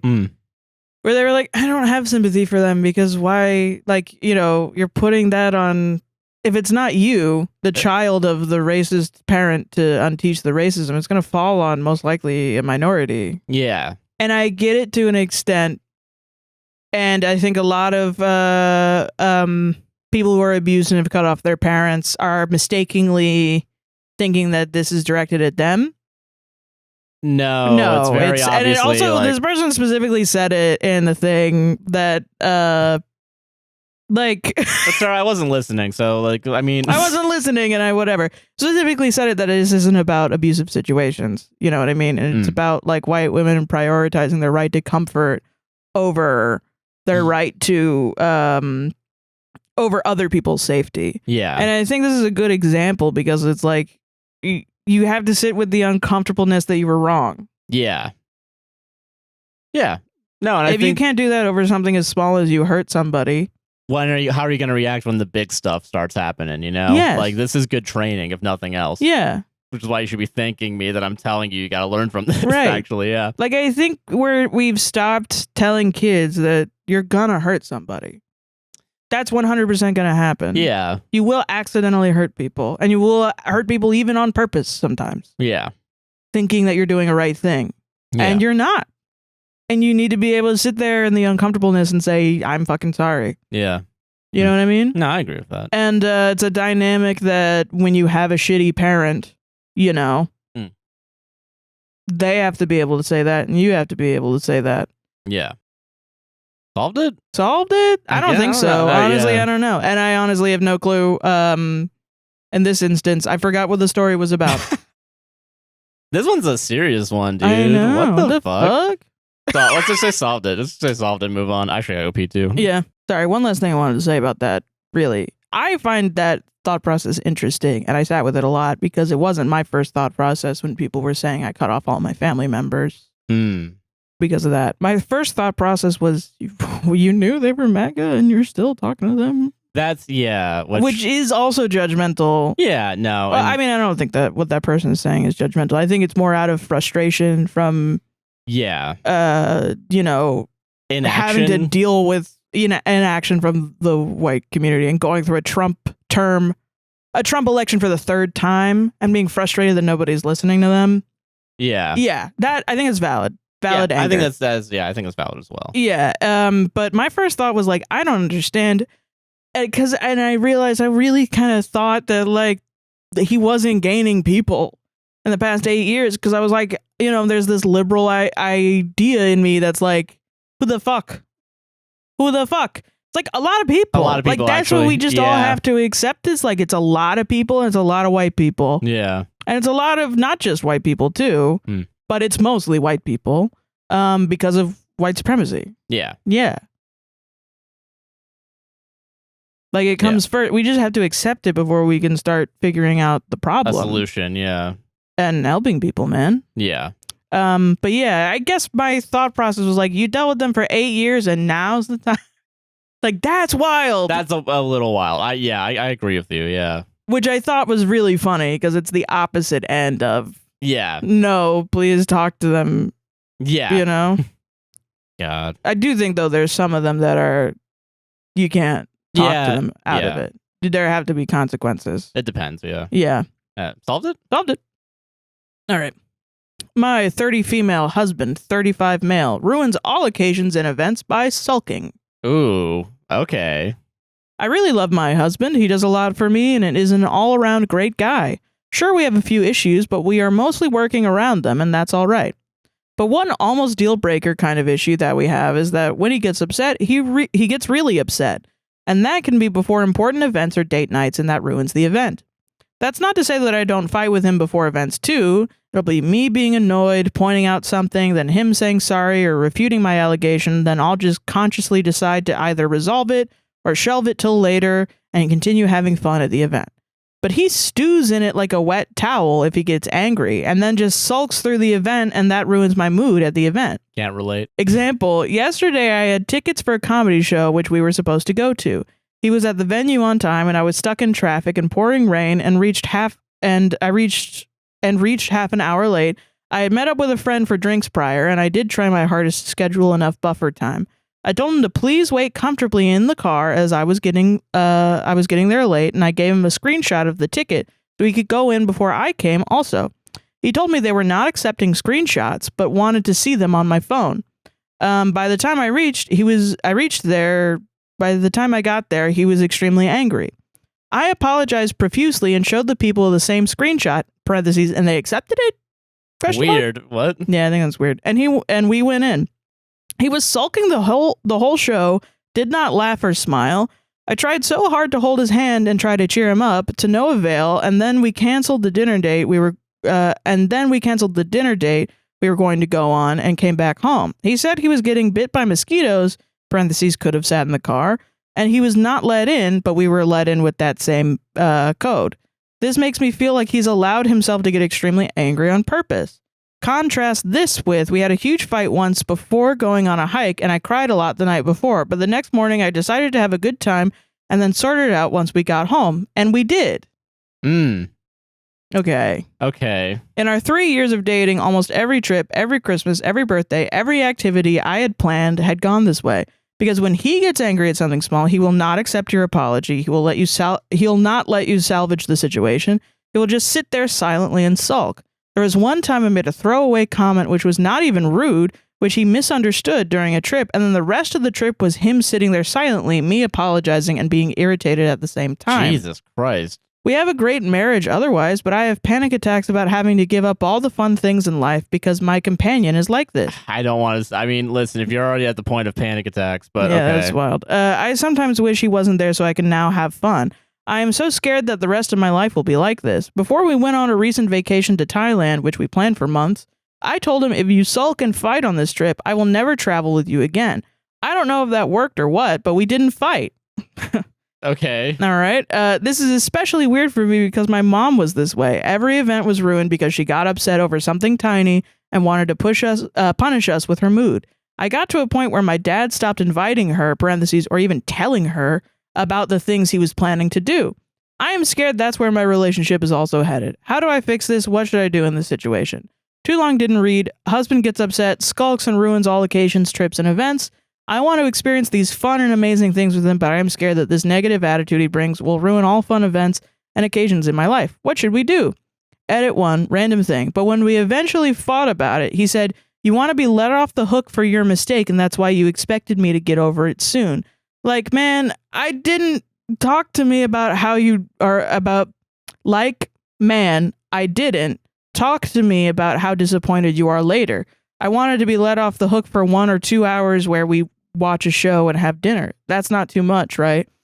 Edit 2, for people advising me to leave, I am soft exiting in the sense I am trying to see what life alone will be like for me. I've gotten a job in a different country that will keep me away for 2 years at the least. I could extend it if I wanted. The employers have shown a lot of interest in me making it permanent. It will be a long-distance marriage at that point, but I need to give myself a chance to see what a life without him will look like for me. If that life is better, then that's what it'll be for me. Damn. Okay, what do you think? Because I feel like my first thought is, after having dealt with this like with parents and stuff, and sometimes people. I don't know what it is. Sometimes people are just like this. Sometimes they're doing it on purpose to harm you. Sometimes they're not. Sometimes they're just they got something going on. But there's always a choice. You always have a choice where you are trying to make up whether both of you are having a choice of whether or not to solve the problem or to fight each other. And it sounds like he's constantly choosing to fight you. Yeah. And you want to solve the problem. How long have they been together too? Because I think 3 years. 3 years? Okay. And it's like this, which is crazy. 3 years and married is also crazy. Okay. I mean, I think that's kind of normal. Probably. What? Wink wonk. Okay. Shut the fuck up. No, fucking, because I can understand 3 years of our dating. Okay. Yeah, okay, because I'll admit, like, on some vacations early on in the relationship, I think I wasn't that great. But I think also what I was doing was I was making a vacation to be, like, I was doing the people-pleasery thing. The codependent thing, where I was planning things out the way that I wanted them to be and the way I thought you wanted them to be. And you just wanted to chill out. And so really you were just getting overstimulated and I was getting overstimulated. Yeah, this is also pre-ADHD diagnosis too. Yeah. Well, and that's what I mean. I'm like, maybe he's getting overstimulated or something. But like, the thing about it is like, if he is getting overstimulated by mosquitoes and he could sit in the car, why wouldn't he sit in the car? That is, because there is a choice in that regard too. Because also, the piece of evidence of like, if your screenshot worked, and his didn't. Screenshot should have worked. Did he try? That's weird, right? Like, did he try or did he just lie because he didn't want to do it? Yeah. Because he didn't want to go up there and do it by himself. Which is, I mean, that's weird to me at least. I feel like, because like shit happens, right? Like you're going to be late sometimes. And I think even like, because I don't want to blame her for like having drinks with friends beforehand, especially if you planned on having more time, like, to get there. And like Jen, like there's like a 12-car pileup on the highway and then you're fucked, right? But, I think it's storm will be late sometimes. Yeah, and like... I think the only thing is maybe drinking and then driving. That's a little, That's a little wild. Yeah. I didn't even think about that until now. That's a little fucked. But, that's pretty fucked. But the point I'm trying to say is like, when you are in a relationship and you have to solve an issue and you want to get over it rather than punish somebody for it, you do have to... Like, you do have to be in a relationship. It's not like when they say, oh, we're boyfriend and girlfriend, or, oh, we're married. Yeah. You can just stop being nice to the other person. Yeah. You do actually have to be likable for them. Again, you don't get a pass. Yeah, to just do whatever the fuck you want. They can fall out of love with you at any moment. Yeah. Do you have to cater to them? No. I think you could be an independent person and still live with them or whatever, but you do still have to be, like, companionable, which I find most people that's actually what they have a problem with. Yeah. Rather than like people. It's like, no, I have problems that make me not as companionable. I have chronic depression. Sometimes it leads to me neglecting my hygiene. That doesn't make me very companionable. I have ADHD. When I'm not on my pills, I'm very aggressive, apparently. And that does not make me companionable. So I do things like take my meds so that I don't do things like that. Like there's an attempt at least, you know what I mean? Like, I think that is what... And even if he was struggling medically or with a condition or something that led him to be like this, the conversation should be like, oh, then we're not going to the movies. Then what's the comfortable thing to do? What's the comfortable thing to do? And also, if you think you have something, should we go see someone about it? If you genuinely think, like, if that's your choice to make, obviously at the end of the day. But it is definitely like, yeah, and that's why people break up, and it's really nobody's fault. Just they're not compatible with each other. Yeah, yeah. You know, that's the real sadness of life, is that shit kind of like, sometimes, even though no one's wrong, it just doesn't work out. Yeah. I do think moving to a different country and still being married to the guy is wild. It's over at that point. You feel just like, gotta accept it's over. Yeah, you're just dragging it along at that point. Because if you're and like if you're having panic attacks, it's over. It's over. at that point. Yeah. Because I don't want to go to the you gotta lawyer up, divorce, go to gym, Try whatever. therapy first for him or whatever. Yeah, or even couples therapy. Yeah. To talk about it. Yeah. I mean, that was how Josh got his ADHD diagnosis. I went to therapy. And I said, like, yeah, I don't know. When we fight, we have this thing that happens. And then my therapist who had ADHD was like, does he have ADHD? And I was like, I don't know. I thought he just had depression. I had no idea. So then I go to him and I tell him that, and then you were convinced to go to a psych for your depression, and then your psych was like, he has ADHD. Yeah, yeah. And ironically, this whole time, all of my psychs and therapists were like, I don't know what it is. She's just got depression and it's treatment resistant. Yeah. And then finally, I got a competent psych, and she was like, no, you have ADHD. You have ADHD. He has ADHD. The male versus female. Yeah. ADHD diagnosis Again, I story. go inside You breathe in a medical office, and they're like, ADHD for real. And they that like guy. flick the Adderall into my mouth. Yeah. And then they hand feed you Adderall. Yeah. And it's free. It's free, actually. and you can get money, anytime you want. I don't even have Adderall. That's the funny part. Yeah, no, fucking. I know, and you find it hard getting you prescribed stimulants for you. Yeah, so. And conversely, they're like, you're on Concerto right now. Go. Yeah. Doesn't make any sense. That's so funny. Yeah. Let's ease you into it. But Here's even a if drug he that does, doesn't even work in the UK that they've been like, it doesn't work. Like, I look back on my behavior before being diagnosed, and I can admit that, like, the way I acted was not okay. No, yeah. It impacted people. Yeah. They might even have trauma from it. Yeah.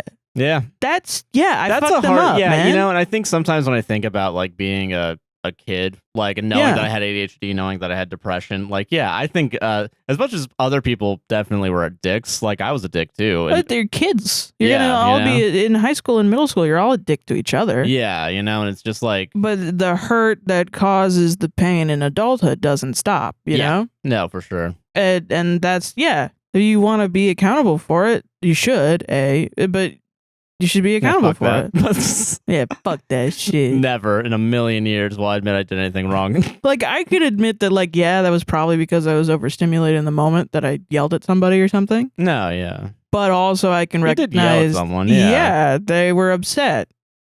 Like, shit, man. Yeah. Yeah. Jesus, yeah. I'm not perfect. I don't think anyone is. I think everyone's done something bad. Yeah. It just is like, you have to own up to it once again. Yeah. But yeah, if you're in a marriage and you skulk at every event for your skulk? Sulk? Sulk. What is a skulk? A skull for a skunk? Oh, that's cute. Like a Marowak. Yes. Or a Cubone. Yeah. But no, yeah, anyway, so if your husband sulks, let me get you back on track here. If you sulk at every event, don't be surprised when people are like, oh, I don't want to bring you to an event. Well, why not? Yeah, and then you start sulking again, and it's like, see, this is why. Especially when you want to solve the problem, and then you turn around, and you're like, you just want to be left off the hook and not held accountable. Insane. Yeah. Once again, weaponizing language that is used to actually hold like genuine people that do crimes accountable. Yeah. Like groomers. Yeah, like actual things that like. Now you gotta be held accountable for the action of you told me to go inside and go into the car. You bitch. It doesn't all have to be that serious. It's just like, I don't know. Yeah. Yeah. Yeah. Solved it. I'm sulking because. Oh yeah, this one. Okay. That was my last one. I think so. Yeah. Oh shit, I'm done. I think so. Do you have any more? I don't know. Let me count real quick. Yeah, let's do a quick count. I have extra ones just in case. Oh, that's why I did that one. That one. Oh, also apparently that guy, her post history, that guy is like awful. Oh, really? Yeah, like everyone went through her post history and they were like, "Can you please break up with this man?" Yeah, get okay. So there's more information. Jesus. Yeah. Yeah, I did all of them. Yeah, you did all 5. That's all 5. Whoa! I was gonna do the unpopular opinion. Work from home as weird homeschool kids. Dude, you want to send me that one? I'll do that. I just read it. All right. Sarah's gonna. You want to do that one? Yeah. Because I think let's end on because I think this one's a definitely. It's funny as fuck. Yeah, the other ones I have is like I'll be interested to see how you react to it. Yeah, okay. All right, so we're doing I mean, this is great because people hate my reactions apparently on the TikTok. Yeah, this one's going to get 1 million because I'm the one reading it. Yeah. Don't fucking look at me. Okay. r/unpopular opinion. Okay. I've not read this one. This is a first time reaction. Mm-hmm. Employees that fully work from home are becoming the quote weird homeschool kids of the adult world. I know so many statistics about working from home too. Okay, this is you. This is great, actually. Asshole, you fucker. I'm not an asshole. I know it's not. I'm projecting to this person is the asshole. Yeah. 146 people. Jesus. People who work from home full time are becoming increasingly socially awkward and inept. It's like they're slowly reverting to a state of social isolation, similar to what we often see with homeschooled kids. I'm not a licensed therapist, but can you imagine if that was in there? I'm just a fucking guy. I'm just a small town. I'm just a small town folksy guy. Okay. It is especially pronounced in newer employees that were remote for a significant portion of their education. Just as homeschooled children can miss out on the valuable social interactions and experience that come with traditional schooling, like getting bullied every day, remote workers. I added that in. Editorializing. Remote workers are missing out on the in-person connections that foster strong social skills. You have the wrong problem here. Sure, there's an obvious benefit to remote work, like flexibility in avoiding a commute, but the constant lack of in-person interaction is taking a toll. People are losing their ability to read social cues, have casual conversations, and navigate office politics. Things we all love doing. It's not about... so fucking... Oh my god. This is fucking stupid. It's not just about the lack of water cooler chats. Seems like it's just about the lack of water cooler chats. Yeah. It's about the diminished opportunities to develop essential soft skills that are crucial for success in both professional and personal life. I'm not arguing that everyone needs to be back in the office, but people that work remote need to make sure they are finding ways to prioritize social well-being. See, okay, fuck this guy for a second, because if that was the point you were trying to make, you didn't need to be a dick about it. Well, I have a problem with this because it's like you started out with an opinion and then you extrapolated like a world philosophy that everyone has to follow. Yeah, which is like also an opinion that like is okay, because here's your actual evidence-based. Yeah, here's your actual problems, right? You want to talk to people more. Is there? Are you done? Or that's it. That's the end of it. Okay, great. Can I have my phone? Yeah, back? sorry. I'm just reading your phone. Yeah, no, you're fine. This isn't my screensaver. No, yeah. Why is my pin not working? Yeah. No, fucking. Okay, so if I'm not mistaken, the benefits are more than just you don't have to drive. Yeah. And you stay at home. I think it's like double digits percentage of like increased efficiency. Oh, really? From working from home compared to going to an office. Makes sense. Because we all hate the fucking office. Like, this is, we all know this. That's why they made a whole fucking show about it. Like, well, it's like some people like it. I think that is actually the point of the office, is that they all like each other by the end of it. No, yeah. And I think you should have the option at least between working from home or going into an office. Like, I think that's the best way to go forward in this. Kind of like, now that we know that, like, oh, we don't really need to go in to get work done. I mean, I have a computer at home, computers here, you know. I found it interesting. When I was in school, I took like some sort of like intro to business class, and there are these two modes of thought of managers, where one is essentially employees inherently want to work. Is how you build your managing philosophy. And the other one's that they don't want to work. And they need to be incentivized to work. Yeah. Or forced and punished to work. Yeah. Yeah. And that's kind of the basis of like you could have a quote unquote good manager that only really incentivizes you to work, but the basis of their thought process is that you're lazy and you don't want to work.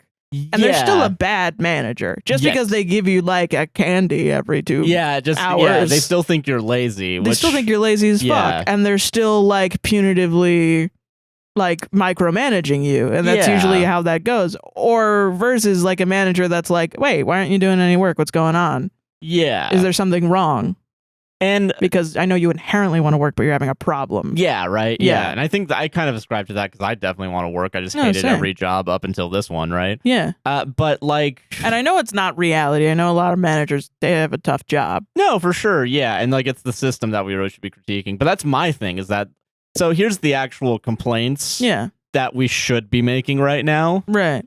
If this is in America, because I assume it's in America. Because we're American. Yes. Yeah. But also the way that we're talking about it, like the commuting, like the when I think of commuting, I think of like, okay, so we're driving, so let's knock that out. Like walking is a commute. That is true. Yeah, but like I will say though, like I feel like okay, well yeah. That's true. Yeah, I agree with that. Yeah. But there's a couple things that you could actually point to as being things we need to figure out, like the lack of third places, like a place that isn't work or home. And I think also too, as people, I'm not sure if this is true or not, but like they're less likely, like as the younger generation gets older, they're less likely to drink, I think, like something like that. Oh, wow. So they're less likely to go to bars. Like that's the reason why we have like, like alcoholless bars now, like an alcohol-free bar. Yeah, like a mocktail. Yeah, shit like that, because we still need a place that is like we can hang out and chill and meet new people, you know?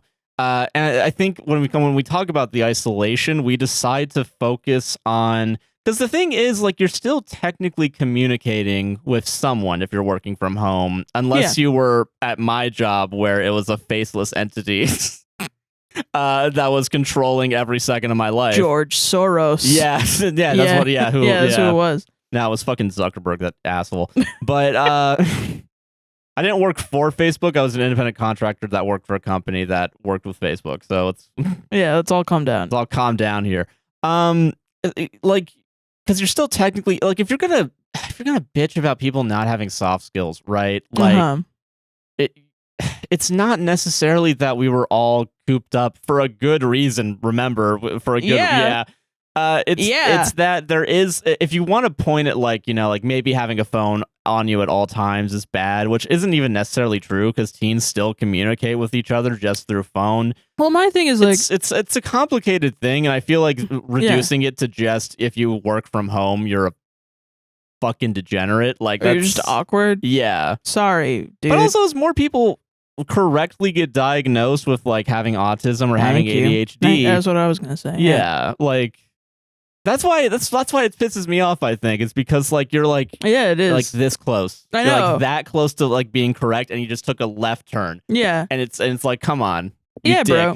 Like it's also like disabled people exist, also people with pre-existing conditions exist, people that can't go outside because they don't want to get COVID exist. Yeah. I highly doubt that your company is being actually COVID safe. Yeah. I highly doubt you have like COVID pay still. Or ever even had it, honestly. Yeah, because probably you didn't. Let's be honest here. Just to insult people's social ability is just inherently cruel. Yeah, like where's your soft skills, motherfucker? In the context of, it's obviously not. Like you don't have shit. What are you talking about? Why would we want to talk to your ass? Yeah, you don't seem like pleasant right now, currently, in this moment at least. Yeah.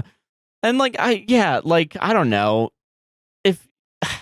If we're gonna fucking believe in capitalism even for a second, like there's no reason to go into an office. You're saving money if you just have people work. You're saving money on rent, you're saving money on equipment, electricity. It's basically you're just gonna work the people working from home if they can make a little office space. If you're if you're a huge fucking company, honestly, even a small company, like if we were to hire somebody, it'd be remote. Oh, for sure. Yeah. It'd be nice to have them around, but I don't need them to come into our house. Yeah. Or like the idea of like, if we wanted to get like an office to like make a studio space, hey, that's a huge investment. Let's start there. Yeah. But like, that is definitely like, even then, like you don't have to necessarily come in. Like it's. Yeah. Even then I wouldn't want you to be there. Honestly, if you can be more comfortable and make your office like a nice workplace or whatever. And then if you, your production isn't as good, we'll work it out. We'll figure out what the problem is. And I think too, that's another thing too, is I think people underestimate the power of A, being at home, but B, not necessarily having to conform to cubicle norms, if that makes sense. Like having to dress up for work or like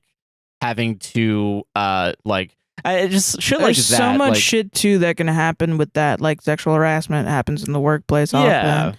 And remote work isn't a be-all, end-all solution to these. But like, saying that someone's hair is unprofessional and really just they're black and they're wearing their hair and the way that they want to wear their hair. Yeah, and it's like, and we have different standards for black people's hair versus white people's hair, or just minorities' hair instead of, yeah. And or just like, there's the whole, which I've dealt with too, that blouse is inappropriate when it's the exact same size. It's the exact same blouse that would be on a skinny person, then it would be appropriate. But because I'm fat and I have bigger tits, it's gonna push the blouse out a little bit, and you're gonna see a gap. There's physically no blouse, no size I could wear where there isn't a gap. Yeah, that is a button-up shirt, but I have to wear one to the office, and every day you're gonna flag me for real.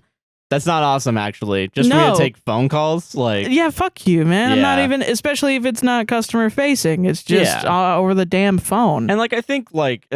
I do kind of think that, like, and I do this for me personally, like, I do dress up, like, I'm wearing pants right now, obviously, like, I'm not in just pajamas, and when I edit, I think it's better for me to be wearing something that isn't pajamas to get me mentally in the I don't do that. But that's, that's like a me thing, right? But, like, I think you should be able to, like... do whatever makes you the most comfortable at exactly. your job. Because if you're also more comfortable... aren't you going to enjoy your job more? Are you less likely to like quit or like, not do, you're going to be more likely to do work, And I think the people that would call this mentality naive are missing that. I honestly think you're naive in that you think I literally said earlier that they've shown that efficiency went up. Yes. A, you're not listening to data, but also if you think like, no, they're just going to take advantage of you. If you think like that, they're always going to take advantage of you, Jen. Yeah. There will always be people that take advantage. It doesn't matter how strict the shit is. They're always going to do it. You cannot stop them from taking advantage of you. The only way that you could stop them from taking advantage of you is finding out and firing them. Yeah. Pretty much, And then hiring people that want to do the job, actually. Yeah. And I think like, and I don't think, like going completely remote for some people. Like, I think there is a Goldilocks zone for some people where like, I thought I was going fucking crazy going remote. Like, I loved it because I was not getting COVID every 2 minutes. That is true. Yeah. Or wasn't around people getting COVID, and then people being like, oh yeah, this entire section of the call center's gone home for 2 weeks without pay because they got COVID. Yeah, that was fucking crazy. Jesus. And it wasn't like a constant stress. It was a constant stress in a different realm where there was a part of my house that was work. Yeah. I was always thinking about work, and I had to figure out how to do that. Yeah. There are other things to do. There's growing pains, yeah. Also, the thing that was in the comments was they have friends outside of fucking work. Yeah. Not everyone makes all their friends at fucking work. Yeah. Shut up. That's what I'm talking about, like third places as well. It's because like there are other places you can go to. They're getting their social, and also weird homeschool shaming. Yeah. Yeah, I don't even really believe I don't believe in that either. They also have friends outside of school. I'm gonna say that you were homeschooled. That's why I brought for this like up. 2 years, and I think people are gonna hear that and be like, "Oh, that's why you're autistic." Like, no, you just were autistic, and that's why you were homeschooled. Yeah, like, they bullied you into being homeschooled. I don't know if I'm autistic. That's like more of a self-diagnosis, but like they're gonna be like, "Oh, that's why you have ADHD. That's why you can't focus. You're at a computer all day." No, you're born with ADHD. Yeah. Shut the fuck up. Why is this like ableism sneaking into our language? Yeah, I know like Trump is president. I don't know why everybody thinks that's like a ticket to turn around and dehumanize everyone they've ever met. Holy shit. Yeah. Calm down. Yeah. Weird. Yeah. Also, yeah. Homeschool kids can still like, that's the thing too. Like, these people are obviously going to say that and then like not be like, oh, maybe we shouldn't have single family housing and like actually we should have a park nearby. They're going to be like, no, suburbs are awesome. Driving is awesome. I don't care if you have to walk 20 minutes to go to one strip mall and that's the only place you can hang out. A walkable city literally killed my dad with a knife last night. And I watched as it burned down my house. Yeah, it told me you will walk. You're gonna walk. There is someone on TikTok that they use like an AI voice, and like I kind of don't know how I feel about it. And I think it's Cities by Diana is their name, and they did like they used the Hawk Tuah girl's voice to be like, you should walk to your local public transportation, because even though I feel like they could do that in a better, just do an impression. Just do an impression, yeah. But fucking, it's really funny seeing, but like, all right, these liberal fucking walkable cities. Yeah, goddamn. Like, come on. Nah, I want 20 lanes of highway. Dude, there's like someone in the Orlando subreddit. I think this is what I was going to talk to you about earlier. Oh. There's someone in the Orlando subreddit. They just had they took a red eye and they like took a video of like Orlando outside of their plane. A, I couldn't find fucking shit. It was at night. But also B, the amount of it that was just like fucking road. Sad. Yeah, we really got fucked by the highway. Yeah, and like seeing I-4 express lanes were disgusting. Yeah, now you're never going to take them, huh? Yeah, well, I mean, I don't really want to take them anymore anyway, because it's, like, not fucking worth it. Yeah, you're not wrong. Yeah. Solved it. Fuck this guy. Fuck that guy, man. Yeah, that's our show, dude. That's our fucking show. Sarah, what do you want to plug? Nothing. Actually, you know what? Thus Spoke Zarathustra on Tumblr. I've been fucking around on there. Hell yeah. Been posting memes, because I don't know how to use Tumblr yet. Teach me, please. Hell yeah. I'm Joshua Trinlid on most things, a guy nicknamed JC on Twitch. I have been streaming. He has been. It's been good. All right. It's been good. It's been a fun time. It's been chill. I'm going to get back to it at some point. Yeah. But we are also APWSTR on TikTok, a podcast will save this relationship on Instagram. A podcast saves relationship. A podcast will save this on Instagram. There you go. We are APWSTR on TikTok, a podcast will save this on Instagram. A podcast saves relationship on all podcasting platforms. APWSTR Productions on YouTube. And if you Google all that, like if you Google APWSTR, we should show up. It should all pop up. Hopefully. Yeah. Fingers crossed. Yeah. But don't forget to like, comment, subscribe, and hit the goddamn bell. Oh. If you're watching on YouTube, and raise 5 stars on Apple and Spotify podcasts. And it'd be very nice. If you want to support the podcast financially, there's the Patreon and Buy Me a Coffee at those websites /APWSTR. There's straightrivercoffee.com. We have our own coffee line, as well as links to Palestine, Congo, Sudan, Lebanon, as well as hurricane relief. It's still available. Will be in our link tree as well as down in the description, and our distributed computing teams as well. Good job. Yeah, thank you. Yeah. Until then, see you on the next one. Yeah, bye-bye. Bye. I'm still pissed off about the weird homes. I really forget that I was homeschooled, because like it literally like didn't matter. Yeah. Yeah. The only homeschooled kids I've ever met were way smarter than me. Yeah, because like usually like the way that mine worked too is like I could get all my work done in like a day. Yeah. And I just had the rest of the week off to do whatever. And I wasn't like just watching TV. I was like going out doing shit, you know? Yeah. Yeah. So much wasted time. Yeah, right. God. I mean, that was all I ever... When I was in elementary school, I don't know if you had this thought. Yeah. I had this thought where I was like, God, I'm going to be in school for 12 years. Dude, I'm like grade 3 right now. I have to do this 9 more times? I don't think I ever had that, but it's funny to think of you like in the fucking leather jacket smoking a cigarette, like realizing, yeah. Yeah, like I was like, how the fuck am I going to get through this next 9 years of my life? Flask on the thing right next to the like what shapes are. Yeah, on the swing. Yeah. Just like, what the fuck? For real though, that is what I can't. I think about that all the time. I'm like, that's so fucking funny. That's what happens in that movie. Like, and then I gotta go to college. Yeah. Oh my god, that's like just 13 years. A young you, head in hand, like yeah. I can't do this anymore. You know, teacher's like, Sarah, why are you not learning about triangles right now? And I was smart too. There's no reason for me to be that upset. I like school. It's just like, I can't be doing this. This is so much time. I got like 60 more years on this planet. So bored. That's literally, yeah. It's just like, fucking god damn it. Shit.